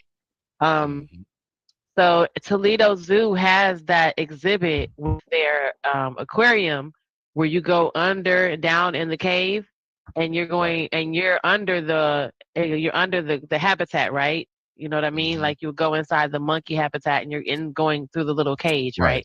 So you're going in the Toledo Zoo. I took my sisters and I took some other people with us too to go see it. In Toledo, ain't nothing to drive down. You leave in the morning, you come back in the evening, like type of thing. And so that it has that exhibit where you go down into the aquarium exhibit, where the aquarium is built around you. So Californians is like that too, because it's an interactive, and they have the touching pond where you can reach in and touch the starfish, reach in and touch the eels and stuff. And then if you also keep going through the exhibit, through the aquarium, there is a tunnel, and it's a blackout curtain, and you go inside the blackout curtain and you will see these guys. And that's where that's why I first saw them. And they will come up to the it'll be pitch black. And then because you don't see them until they come into light, till the light gets close to you, because they're far away, you don't see them. It's so pitch black because of how their habitat has to be pitch black, because they live so far down on the bottom of the ocean. But yeah, to this day, my sisters will tell you, now I haven't taken my nephew yet, and he's like a nerd like that too, so he's into stuff like that. So that'll be like an easy, drive to Toledo, go to the zoo type of thing. He's still young and he's still a kid. He ain't no YN, so he's still a kid, and that's like fascinating to him. But they have that at the zoo where you go into behind the black curtain, and you go back there, and they say stand there long enough, because when they see light, they'll start coming towards the window. And then you'll start seeing them. And we saw the fish with the glow-in-the-dark bodies, the glow-in-the-dark, the little light bulb looked like a lantern. Their tail came from behind them, and the light was in front of them. Their teeth were glowing. Like, it was crazy. But all those animals in that exhibit, that's their habitat. They live in the dark. So, look it up. So what we're going to do, because it is Mother's Day, and speaking of Mother's Day, reproduction is very, very important. And ladies and gentlemen, I would like to take a quick message to let you all know. Please do not disrupt nature when nature is in progress. Let's take a look. What is this here? Get away from her! Mating ducks plus liberal white Karen equals fun for the rest. She yells at male duck mating with female because she thinks it's rape. What? Get away from her! Get away from her! Hey! Get off of her! Get in the water. Get in the water. You know you're going to get in the water. Get in the water. Get in the water. Get us a net! Everybody's just standing around. How do you figure more ducks get? Everyone standing around while the bird is getting. No, wait, Jen. Listen to what the dude says. Everyone's just standing around. But listen to what the dude says right after she says that. Listen close to what he says in the camera. Get in the water. Get us a net! Everybody's just standing around. How do you figure more ducks get made? I know. Please get in the water.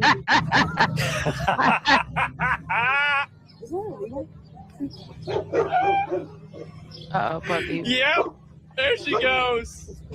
Oh boy. Oh my God. She's got a net. Oh no, she ran all the ducks away. It's mental illness. Where'd she get a net from? She's yelling at the ducks. Where did she get a net from? she's yelling at the who. And then who she's saying, goes "Get and off of her." Somebody Ooh. asked her that. No. Somebody asked that in the chat too. Somebody said, "Where did she get the net from?" yells Where at did ducks. she get a net from? People like this used to be swamp hags that would sell mushrooms, and now we have to let them vote. Isn't that scary? Where are anyway, her shoes? Where did I she? have no Where clue. are her shoes? Jen, she probably took them off and climbed over the rail, and everybody started recording. And So then now she what we're said, gonna do- everyone's just standing there like while the duck is getting raped. It's crazy. yeah, pretty much. So now And we're then going to get how are you into yelling and saying "get off of her"? Like he's translating that as saying "get off of who? what Get it off is. my girlfriend." Well, what it is, Jen, what it is this. This is where actually the That's crazy. the rubber meets the road when it comes to sane and not sane.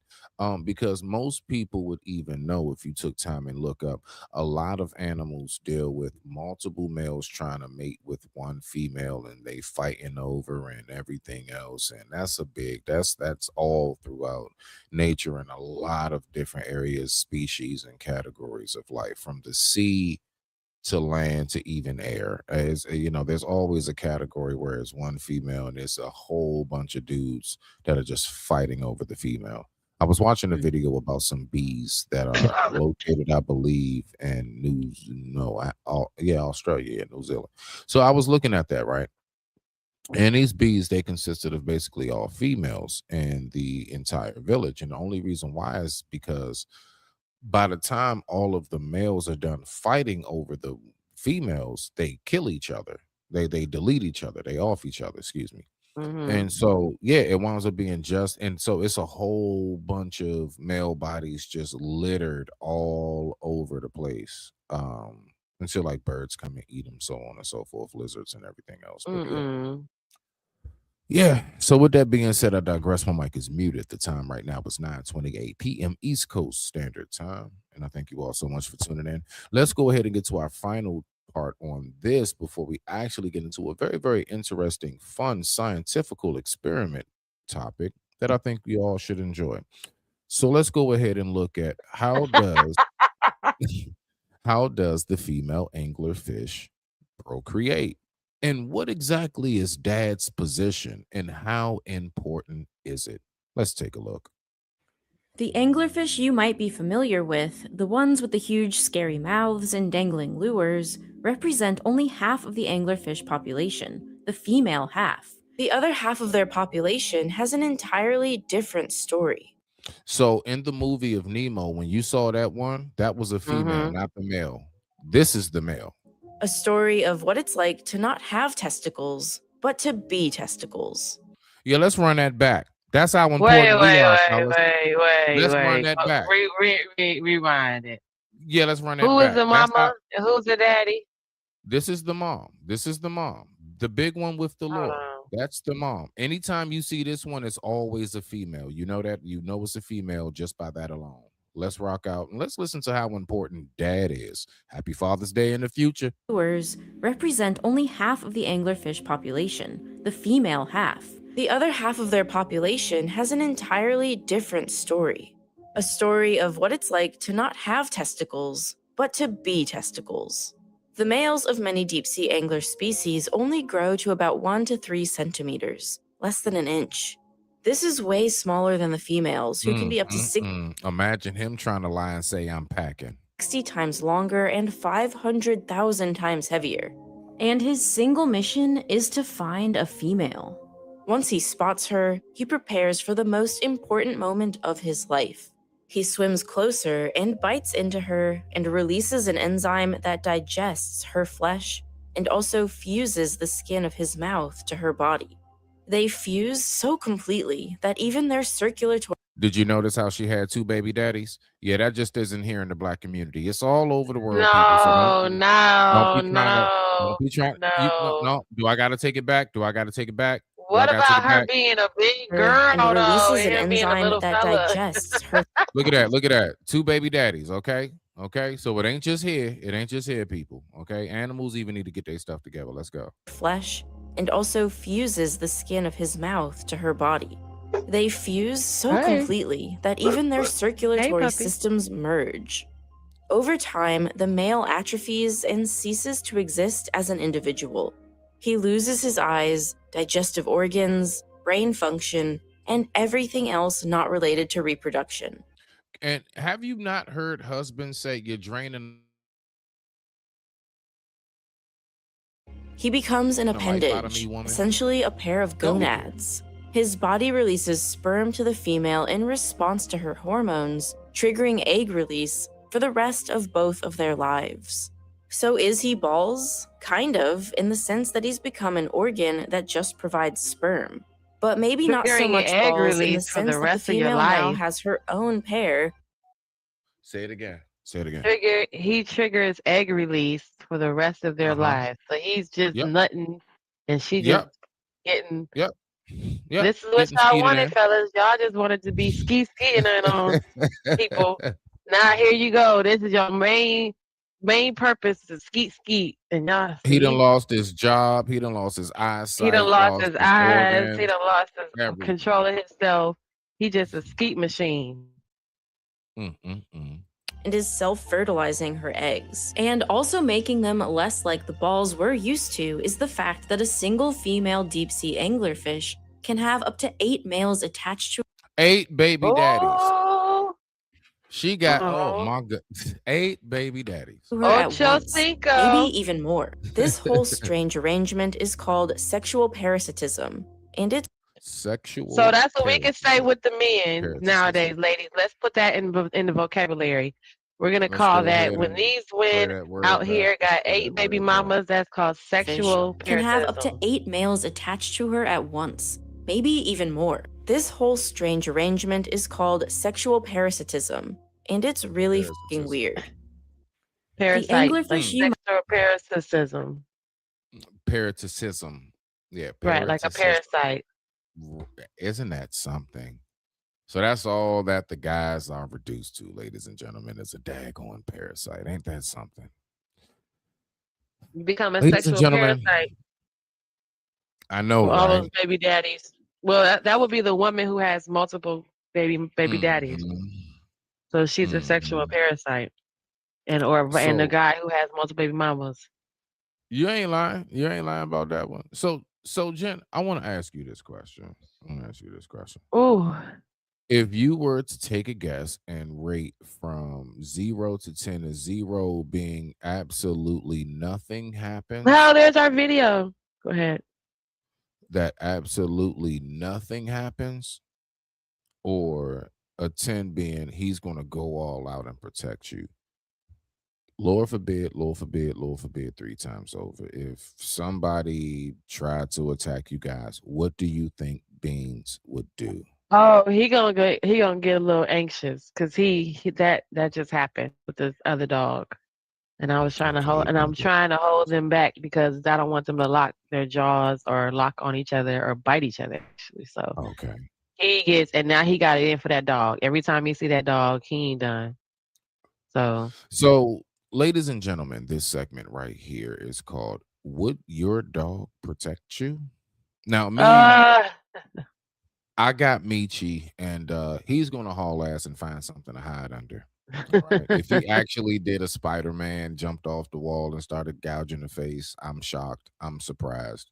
That's just where I am. But for those who are dog owners, and I used to have 2 dogs, and you know what? I really honestly think that D-Boy, I don't know, Scoot maybe not. I think if Scoot sees D-Boy go in, then he would go in, but I know Dino would.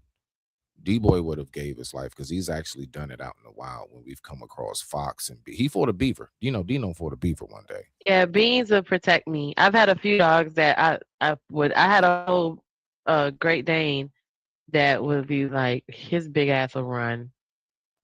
Right. He Okay. would run.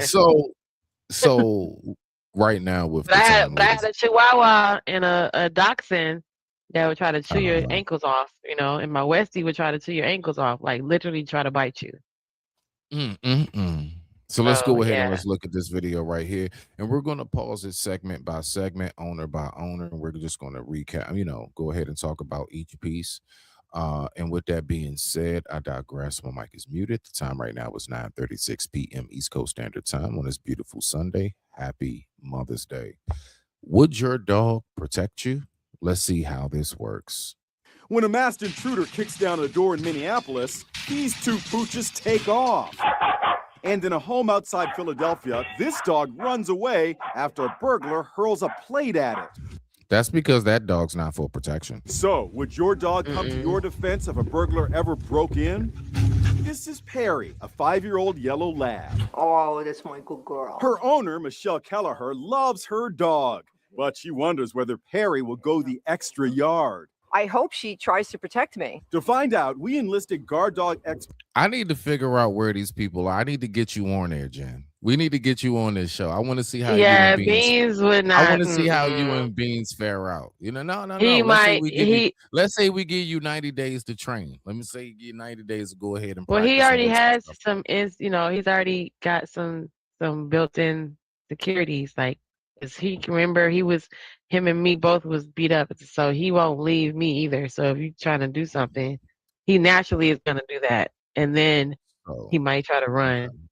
I don't know, but yeah, he could. I'm telling you, that happens right now. Not even that someone's trying to attack me, but even just like, someone saying, "Hey, my dog is friendly," and then the dog runs up to me, or, a guy trying to walk up to me, and then he has turned around, and the guy has been like, excuse me, hey, hey, my name is so and so, how you doing? And before I can turn around, Beans has already turned around like, nah, nigga, no.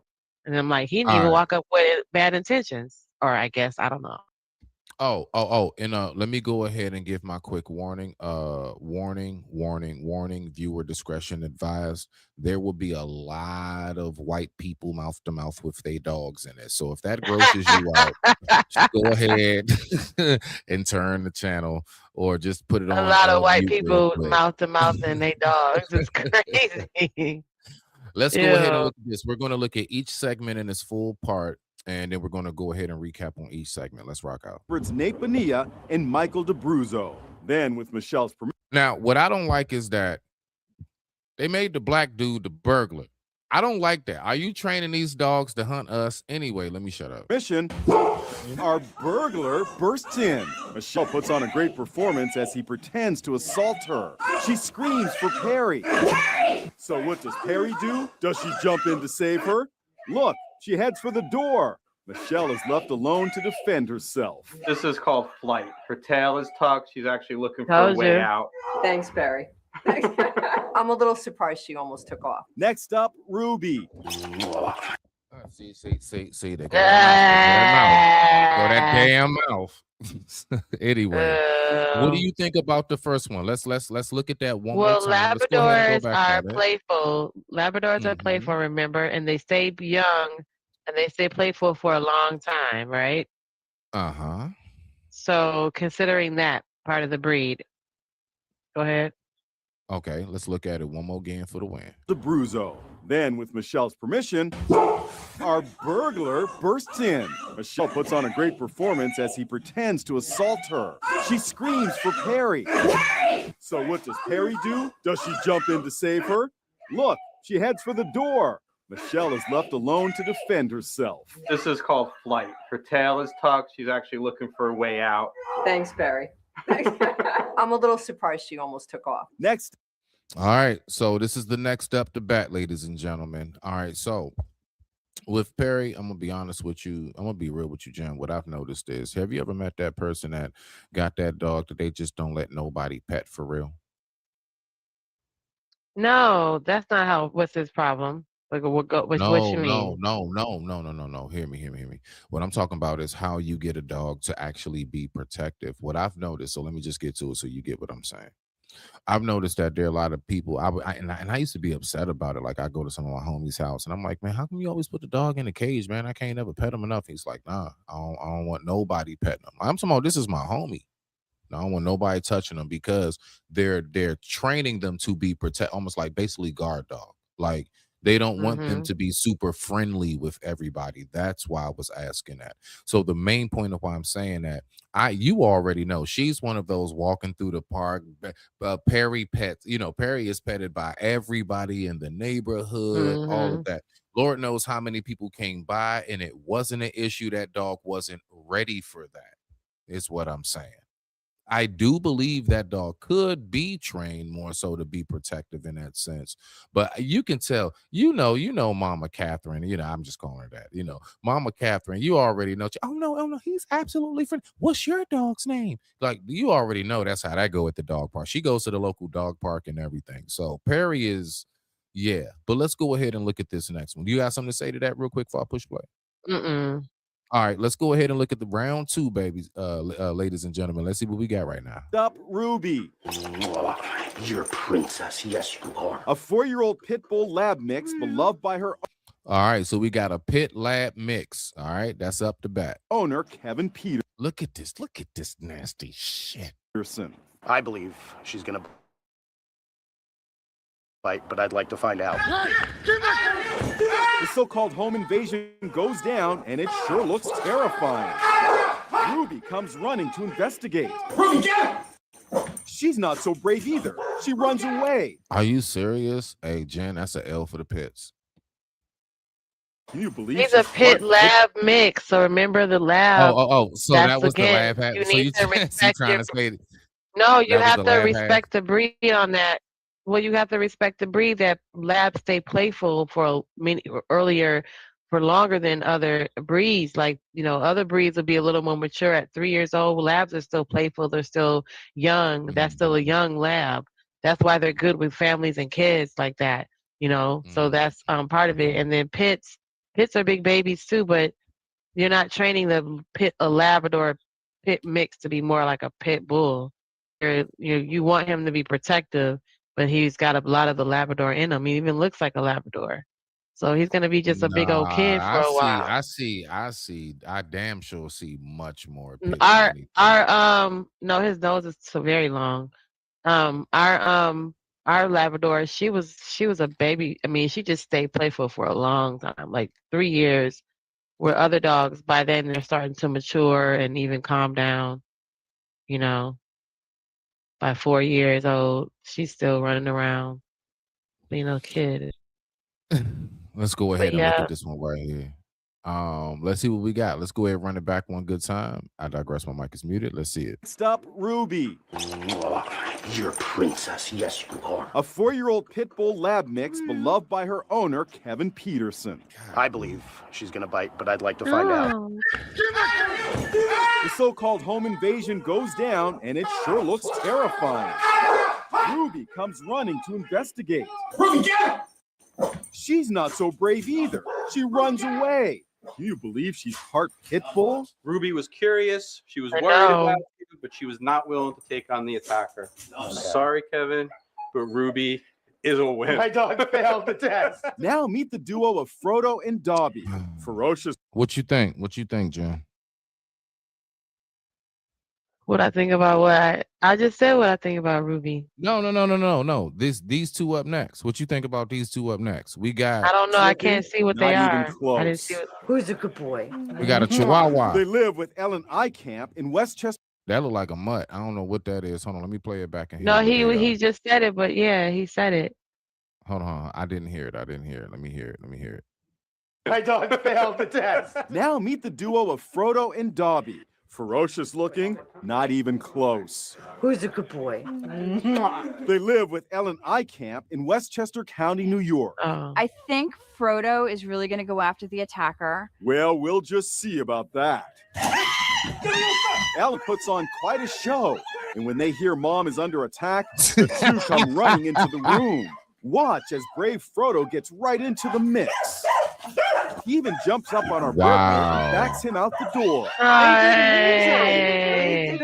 Hey, where's the applaud? Oh yeah. Okay. Where's the Yeah. applause? Hold on a minute. Gotta give it up for them. Okay, Beans. Yay. That's what's up. Good Let's look at boy. that.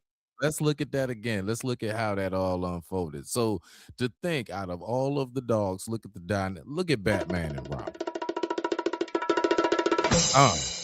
That's what I'm talking about. Let's rock out. Come running into the room. Watch as brave Frodo gets right into the mix. He even jumps up on our burglar and backs him out the door. They did amazing. They did amazing. Mike says Frodo instinctively does a guard dog technique called splitting. He goes right in between, puts himself in the line of fire, and then continues to drive him out. Little Dobie was just as fearless. Once they realized that something was wrong, they really both stepped up. Little Dobie was just as fearless. Oh, man. Absolutely interesting. Let me listen to this. I think bees will. Who'd have thought the littlest dogs, including a Chihuahua, would turn out to be the bravest? Man, there you go right there. There you go right there. See, I can just go see, tell him to start. Go see. Come here. You say what now? See. Hey, come here. Nothing's there. Come here. All right. Good job. Good job, puppy. He's actually on that time, huh? Oh no, he's here. Somebody. He's looking out the window. That's what I'm talking about. He's actually on that time. He's actually doing exactly what we was just watching. He's like, hold on. You said go see somebody. Let me go see Mama. Let me go check the door. And then he paced with his head down like he's like looking for something. Like what? Now to go ahead and just kind of ride us out smooth, and it is an actual nice ride, Jen. Let me ask you this question while I go ahead and get this pulled up. Jen, do you want to retell the people who might not have heard your story about if you have been attacked by a dog before? Oh yeah, we did that last episode where we talked about the reasons why dogs attack and how they sometimes can misread your, language, So yeah, I was attacked by Nikita, who turned out to have like a schizophrenic trait, because I think that's something that's also when they're like inbred. So that's like when there's two dogs from the same litter, and then they breed them to have babies. They're not, you know what I mean? So they're inbred. And I was just leaving my friend's house like normal. I had been friends with this guy since 7th grade, and he's had that dog for a long time. Now, granted, I was even though I had a dog, I was afraid of some people's dogs. When I go to their houses, I was not afraid of their dog, but I'd be like kind of like, just a little bit like on edge, because I'd be like, okay, this dog, I don't know this dog really yet. So, because I wouldn't necessarily always be in the person's house, even though they were my friend. And then I would do the same thing for my dog too. So not saying that I was always around the dog, and I would be like, well, you was always around him, so why did he bite you? I don't know. So I was always around, but the dog, because of Nikita, and they understood their dog, so they knew that he wasn't meant to really be around them and their friends when they're all jumping around, joking and being, kids. So he would be off on his side, the dog would be segregated somewhere else. But normally when I would come over there, I come over there by myself, so I wouldn't be allowed. It wouldn't be a whole bunch of noise. It would be, no sudden movements and all that. We'd be sitting there watching a movie, and I'd be like, I'm coming over your house to watch the movie instead of us watching it, me watching it at my house and you watching it at your house. And then I would leave like normal, and I would always pet the dog on his head, and I would leave like normal. But just like when I told you guys, I went over the reasons why dogs attack, because he can misinterpret, or they become territorial, or they all of a sudden they feel something's threatened them.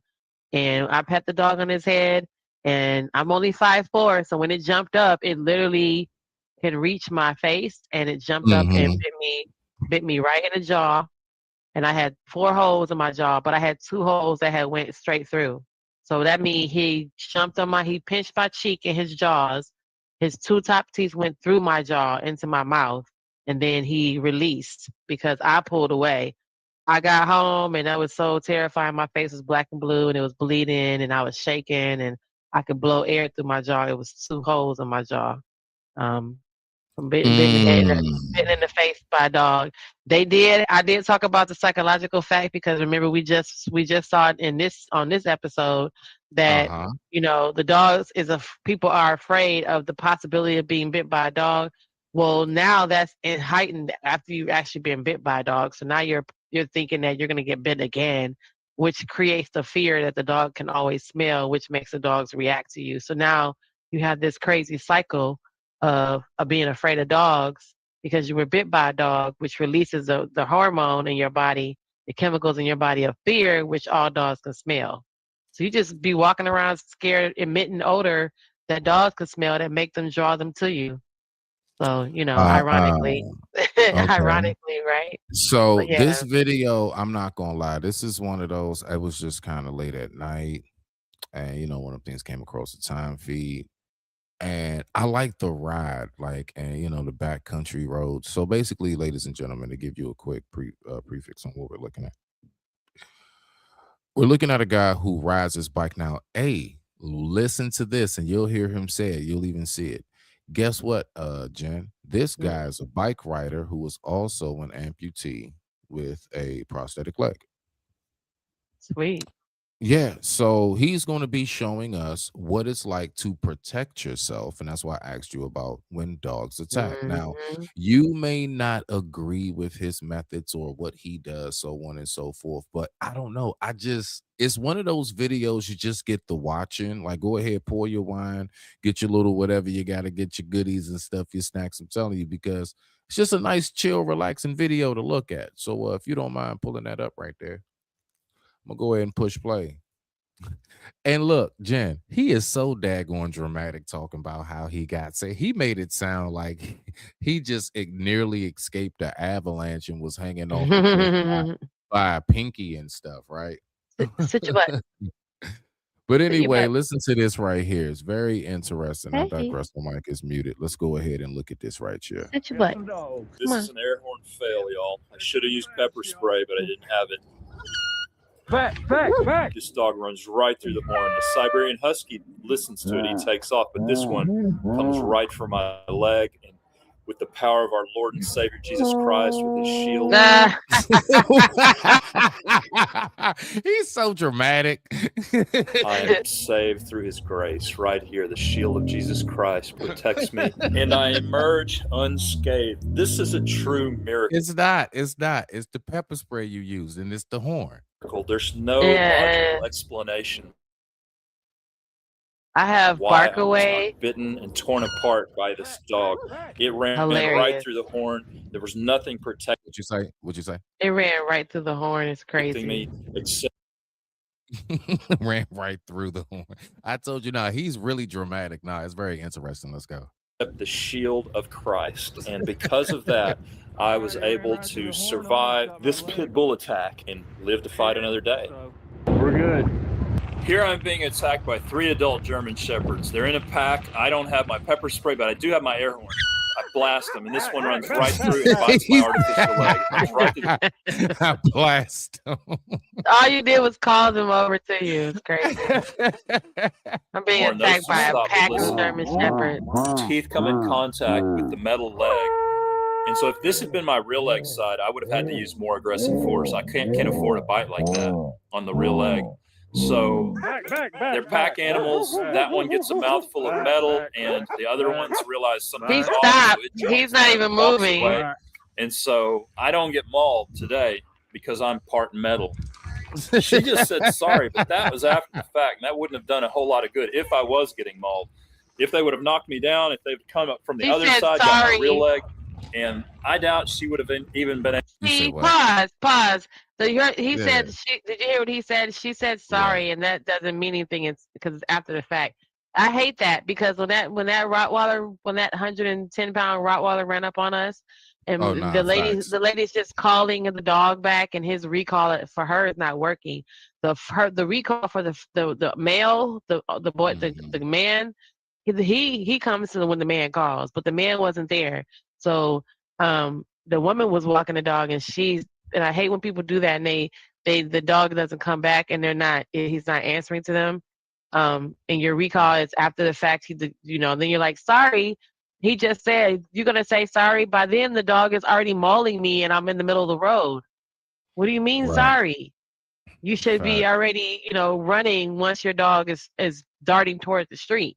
So I feel like, that pisses me off sometimes, man, because I'm responsible with my dog to make sure that he's just not randomly running up to anybody. You know what I mean? So that's just crazy. I'm awesome. Sorry, as he's driving down, but by then your dog is chewing off my middle leg, and I'm already laying. He said, yeah, if they had been attacked, they came to my non-metal leg side, then they would have been attacking me. She's talking about some damn sorry from the yard. She ain't even moved yet. She's talking about some sorry. What the hell you gonna do way over there? Let's keep 3 on dogs. rocking out. Hey, look, this is gonna be an interesting ride. Crazy to me. He ain't done.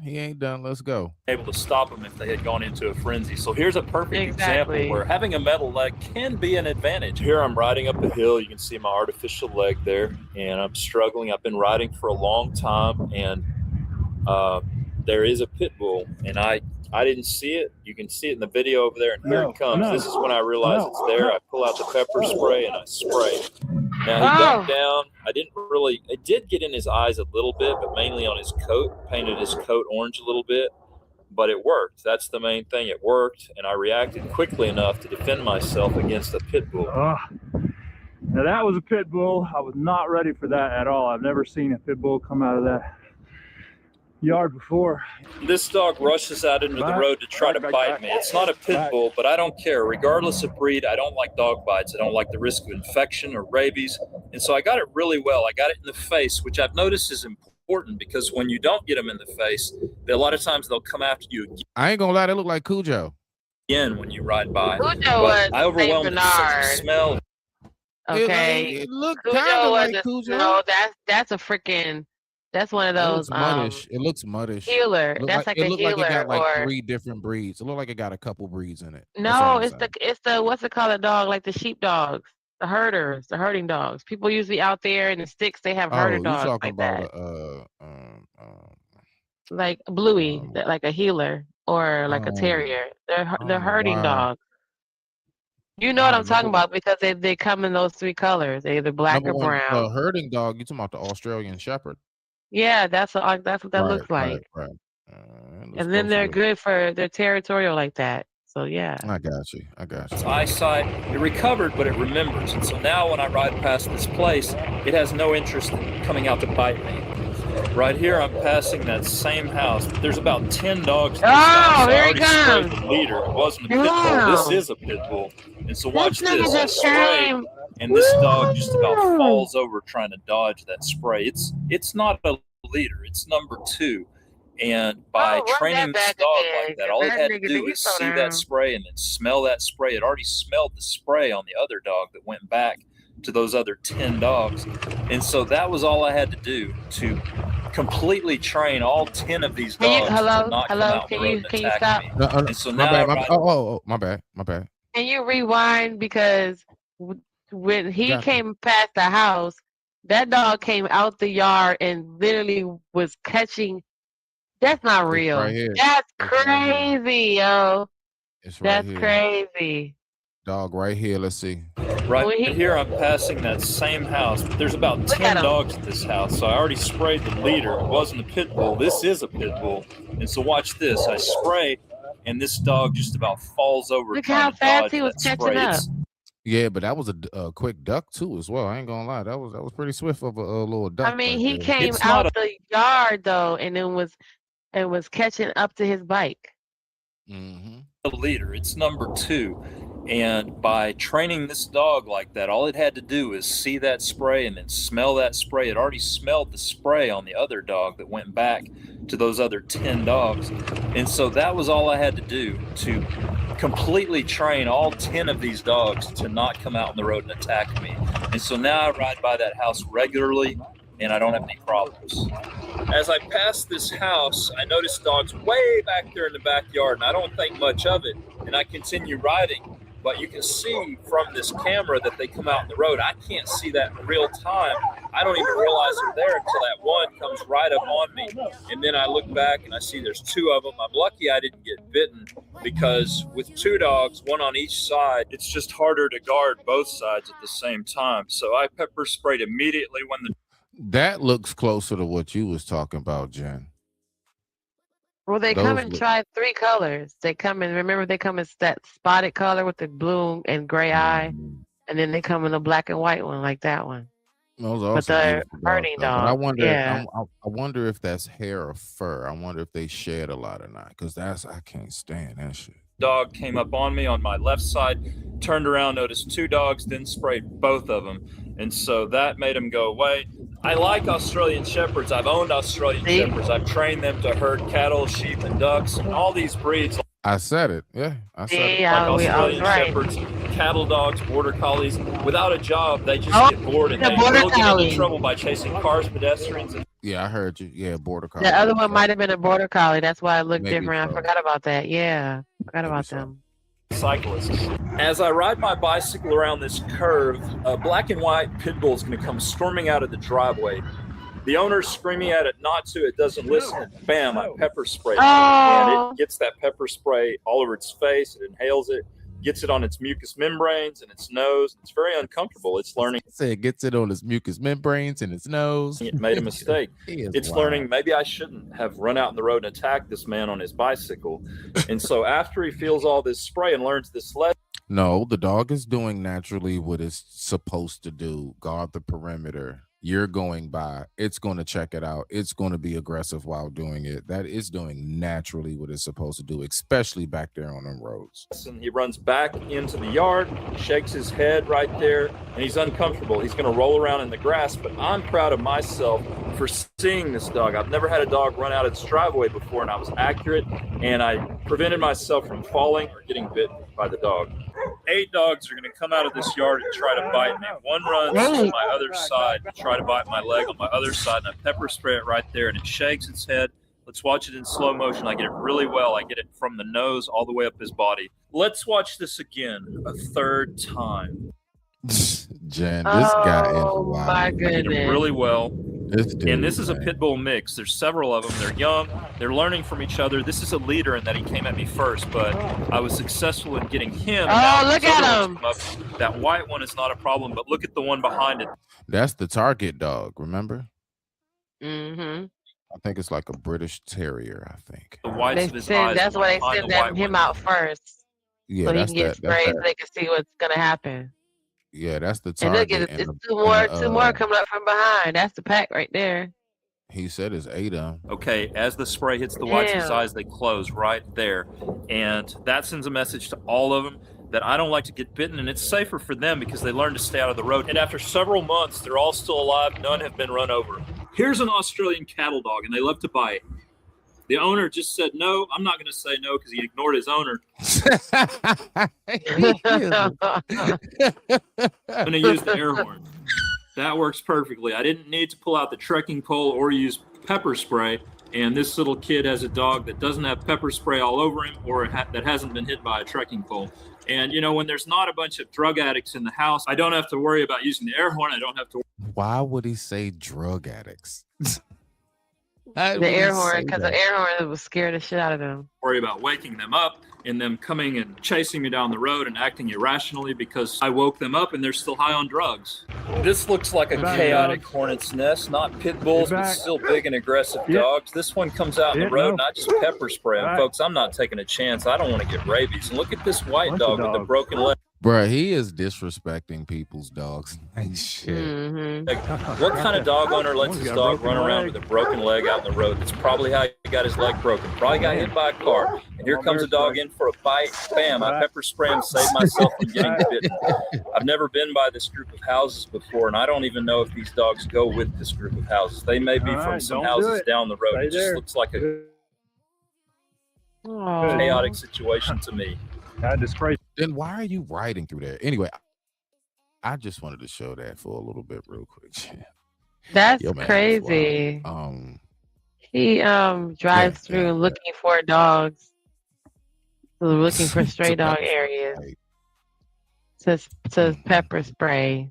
That's crazy. But still, like, look how they are. The dogs are doing what they're supposed to be doing.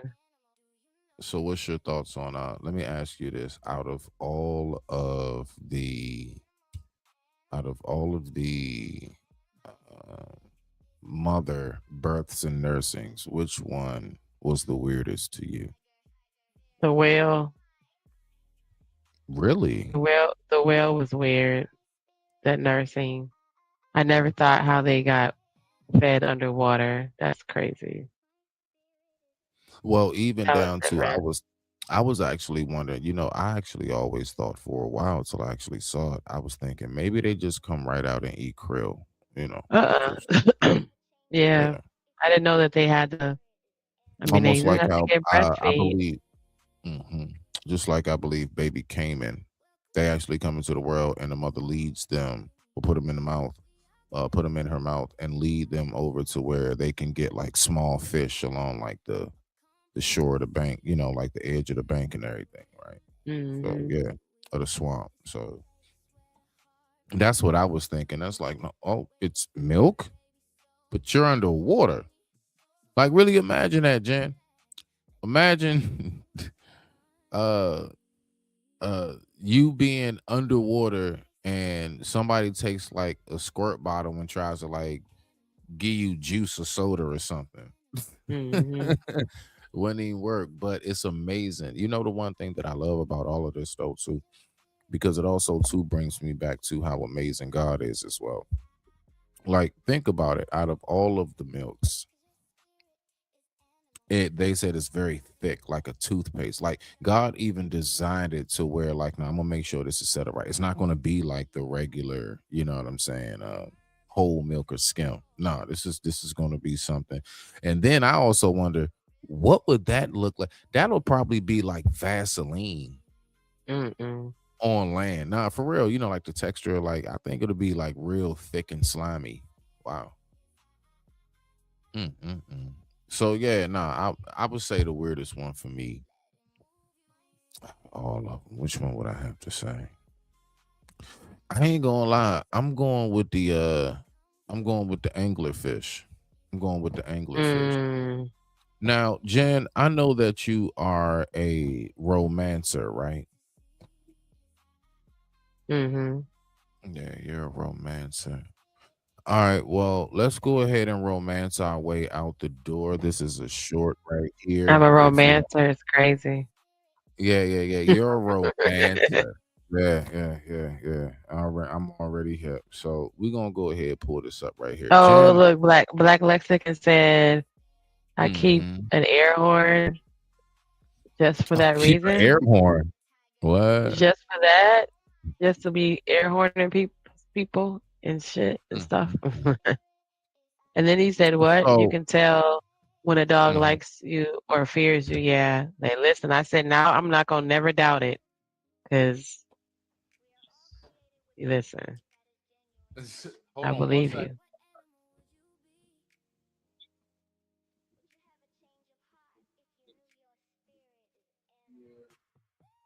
Okay, he said, hold on a second. And he'll come back. Nah, just go ahead and take it upstairs. Take it upstairs. I'll get it. Okay, we ready? Oh, okay. You ready? Yeah. All right. Yeah, we're ready.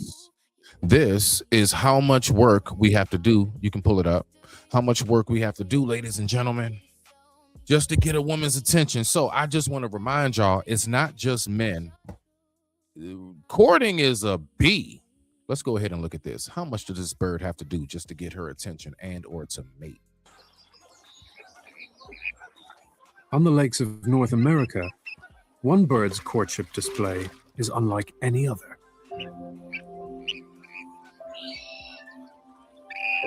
Clark's grebes.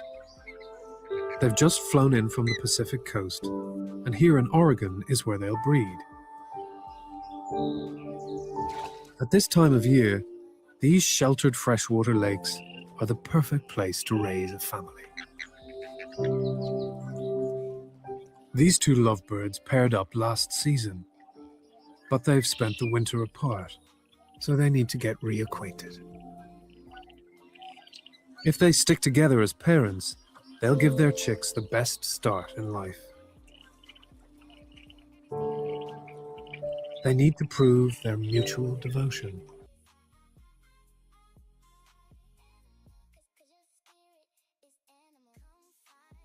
My bad, I was on mute. Message: if the parents stick together, the kids got a better chance at life. That they need to prove their mutual devotion is crazy. So they dance.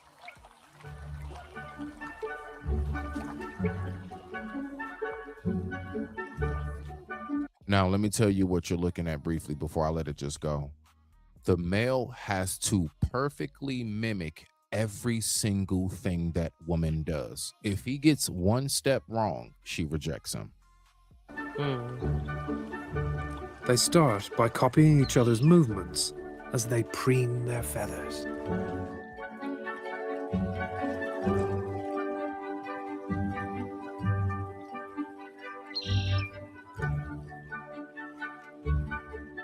Then, to show he really means it, the male will find a fish and offer it to her as a gift.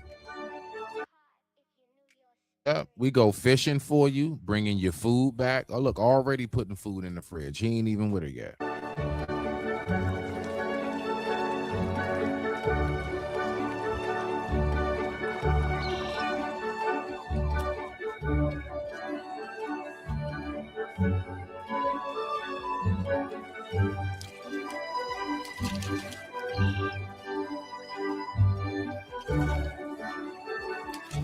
With eyes only for each other, they reach the climax of their romantic display.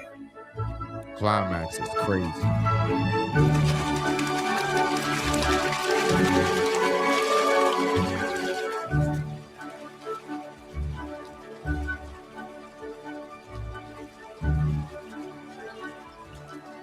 Only grebes can do this. No other bird this heavy can run on water. But this display might help them get their breeding cycles in sync. If he doesn't beat her in the race, she won't mate with him.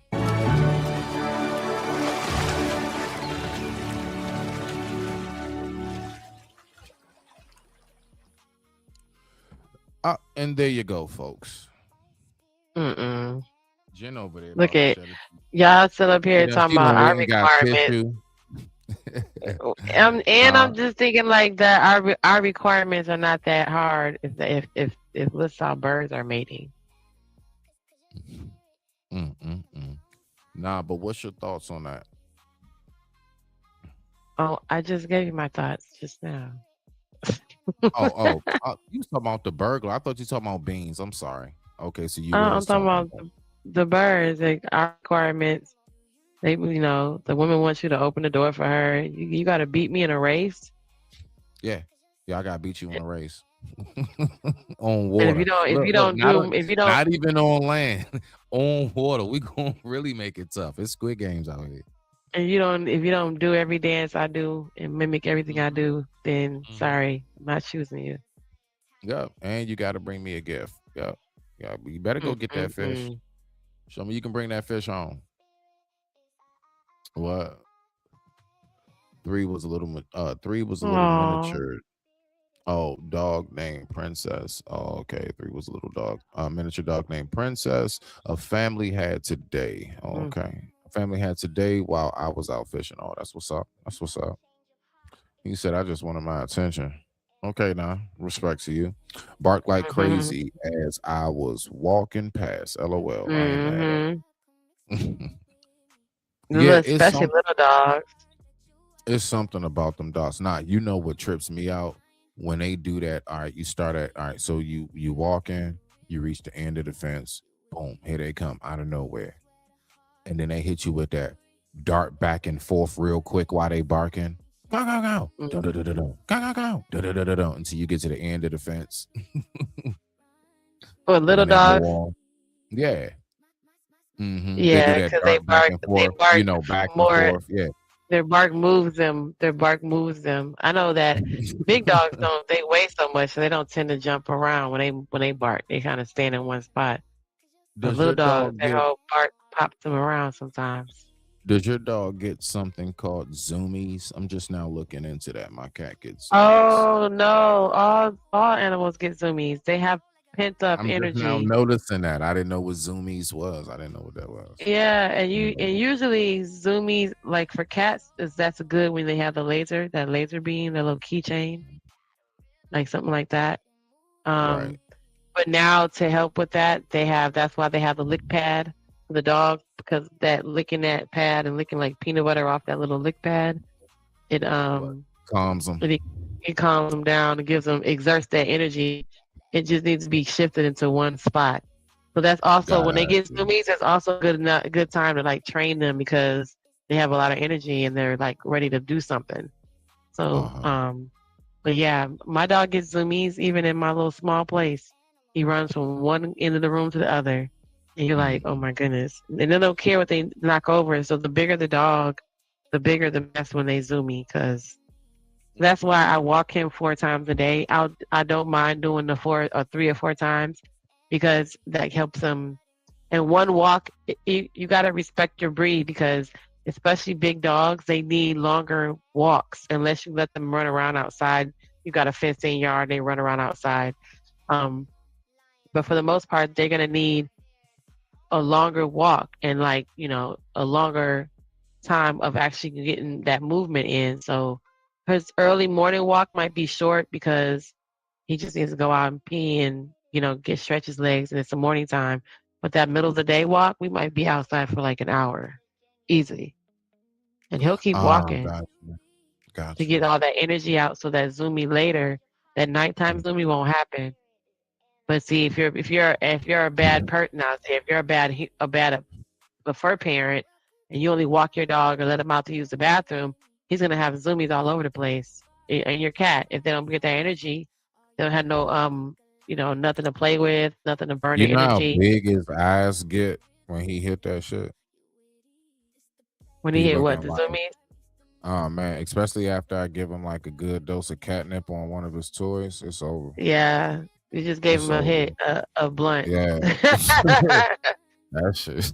Like you gave him a Eyes shot. get big. Yeah, right. Eyes get real big. So And people don't understand, even sugar affects your dog like sugar affects kids. So you Right. thinking just because you're getting them a pup cup, their energy levels get turned up like you just gave them a 5-hour energy shot. Okay, so facts. you think it's so cute, he can have a pup cup. You just gave him sugar, you gave him whipped cream. Most dogs are lactose intolerant anyway, so that's why they fart. However, you just gave him sugar at night, and now you're wondering why he's running around and he's gonna crash. He's gonna be running around solid for like 10 minutes, and he's gonna be knocked out asleep. So yeah, zoomies is a big, Yeah, yes. when he gets that luckily Michi is very fascinating to be a cat. When he gets the zoomies, he usually then winds up going and gets Jeffrey. Jeffrey's basically just a small stuffed giraffe. That's all. I named him Jeffrey. Oh, Beans Yeah, has a and I stuffed literally giraffe. Yeah. And Jeffrey's neck is all the way broken. Like it's there, it's all the way attached, because whenever he carries them, it's always by the neck instinctively. So like Jeffrey head does not sit up at all. I'll show him to you one day on the camera or something. I'll show y'all Jeffrey because he brings me, that's his regular, that's his everyday gift. At some point, he does this real wild, and then, what's crazy? It's this one specific like kind of purr. It's like a purr. What's that called? They do. Yeah. Purr. It's like a purr. It's not a meow. It's like a vibrating whistle. It's crazy, and he only does that sound when he's bringing me Jeffrey, and he's literally it's doing that. offering. Yeah. He's like, "Where are you? I got Jeffrey." And it's like a.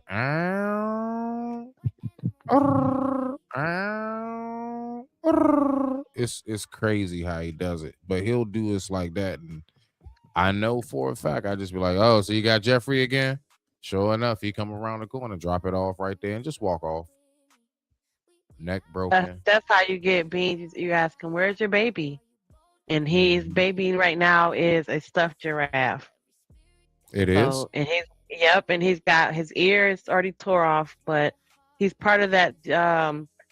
I'm gonna one of these days I'm gonna show it. Well, I think I did it. I think I did like a TikTok, but one of these days I'll do like before whenever we do a show, I'll get a couple of his toys because there's a couple brands that I like research and I follow. So I buy them over and over again because they actually are hard for them to tear up. So some people will be like, "How did your dog have toys, but don't they tear everything up?" Like, yeah, if you go to the dollar store, he tears that junk up really quick. Yeah, no, But you there don't are buy no even dog like that. No type of like cotton stuff. Phil, plus that stuff getting their no, he stomach has too. cotton. He has cotton toys, but he can't. There are some brands that are made for chewing dogs that are chewers. So if you don't respect your breed and don't research your breed, remember, respect and research your breed, and you know that you have a dog that is a high level chewer. When y'all talk about the PSI, the bite pressure, that pressure Right. is also destroying toys. But those dogs will chew on anything, especially when they're young and they're teething. So if you are investing in your pet, you research the dog breed you have. If you notice he has a high PSI, he has a high bark pressure per bark, and they're known to tear up things, they're known to destroy things. You can watch TikTok video after TikTok video of all these dogs that tear up couches and then go get one and be surprised it tore up your couch. So like that's what I'm saying. So respect your breed and research in it, because there are certain toys that you can buy. There are certain brands. You wouldn't buy it because you think, oh, that's just a little cheap toy. But there are some toys that are, $10 and $12 that they cannot destroy because of the brand, the people who make them like that. And, people will go and say, well, I just go to the dollar store. I go to Target or I go to Walmart and get a dog toy. Well, there are certain brand toy creators where they make toys at Walmart, and at Target. They make toys or even at the dollar store that because of the brand that they are made a certain way that they're not tear upable, right? They just can't be destroyed that easy. And they're made because a lot of people have pit bulls now, and those dogs have high chewing power. So one day I'll post, I'll show you guys his toys, and I'll show you the maker of the toys, and you go find that maker. Then you go look up that maker and you see all the places that they sell their toys at, and go get that toy instead of buying the other stuff that the dog chews up and tears up and has cotton everywhere. Because he stopped doing that. He doesn't even tear up the stuff that he does bite up. He can't tear it up. Believe me, he's tried. And I have went through so much toys and spent so much money on just trying to buy him a cute little toy, and it's gone in 3 minutes. So I'll show you guys the makes of the toys that seem to work, that he can't seem to tear up. So and even my sister's dog can't tear them up. So anything that I get him that he doesn't want anymore, I'll give it to her. She's been able to tear up some of the toys, but for the most part, there have been things that have lasted. And we both have bulldog, we have bully breeds, we have terrier breeds. So I'll share that with you guys, my viewers, my fur parents. Yep, and Okay. Smitty's got cats, so I don't know what works for cats, to help cats chill out, but I got a there's all couple kind of different animals around me. there's certain animals they prefer. You know what I mean? You get a raccoon and you'd be like, why won't he chew the raccoon up?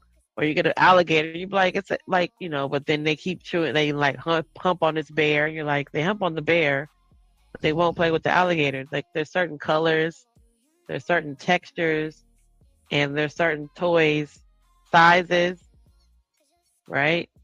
So I consider that as well when I buy toys for my dog, because I don't want to buy him something that he can just put in his mouth and get stuck. That's crazy, right? That's stupid. Mm-hmm. So they have to be so big for him to play with them, because anything smaller, it also resembles a small animal, right? So he's going to think, he already naturally thinks small animals are prey, but then I'm going to get a small stuffed animal, which gives him, they have to destroy something. They have to tear up stuff. So I consider that too, like what animal, how big it is, because I don't want him to be chewing on it. And then now I have to have vet bill because he's got something stuck in his throat. That's that's disrespectful. Yeah, that's unhealthy. Right. Yeah, that's not responsible. So you have to consider the size of the toy too, for your dog or for your cat or whatever, because they could swallow them. That's true.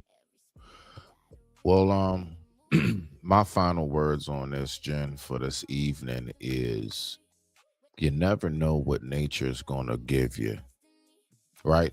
Just like Forrest Gump said, ladies and gentlemen, life is like a bucket, right? So you never know what you're going to get. And the evolution of creation is something I find to be extremely fascinating, and I will always find it to be fascinating. So definitely I like to look up different animals and creations of life just to get a much, much more deeper perspective of what has always been here. And that's life. So with that being said, I digress. My mic is muted. Jen, it has been an awesome episode 4. Much respect to you, beloved. And thank you so much for having me again. All right. And on that note, y'all know me. Good night, sugars. Y'all have a good night. I think I might support one more panel, or I might just listen to some of you content creators. I hope you guys enjoyed the show. Hope you guys got some good tips.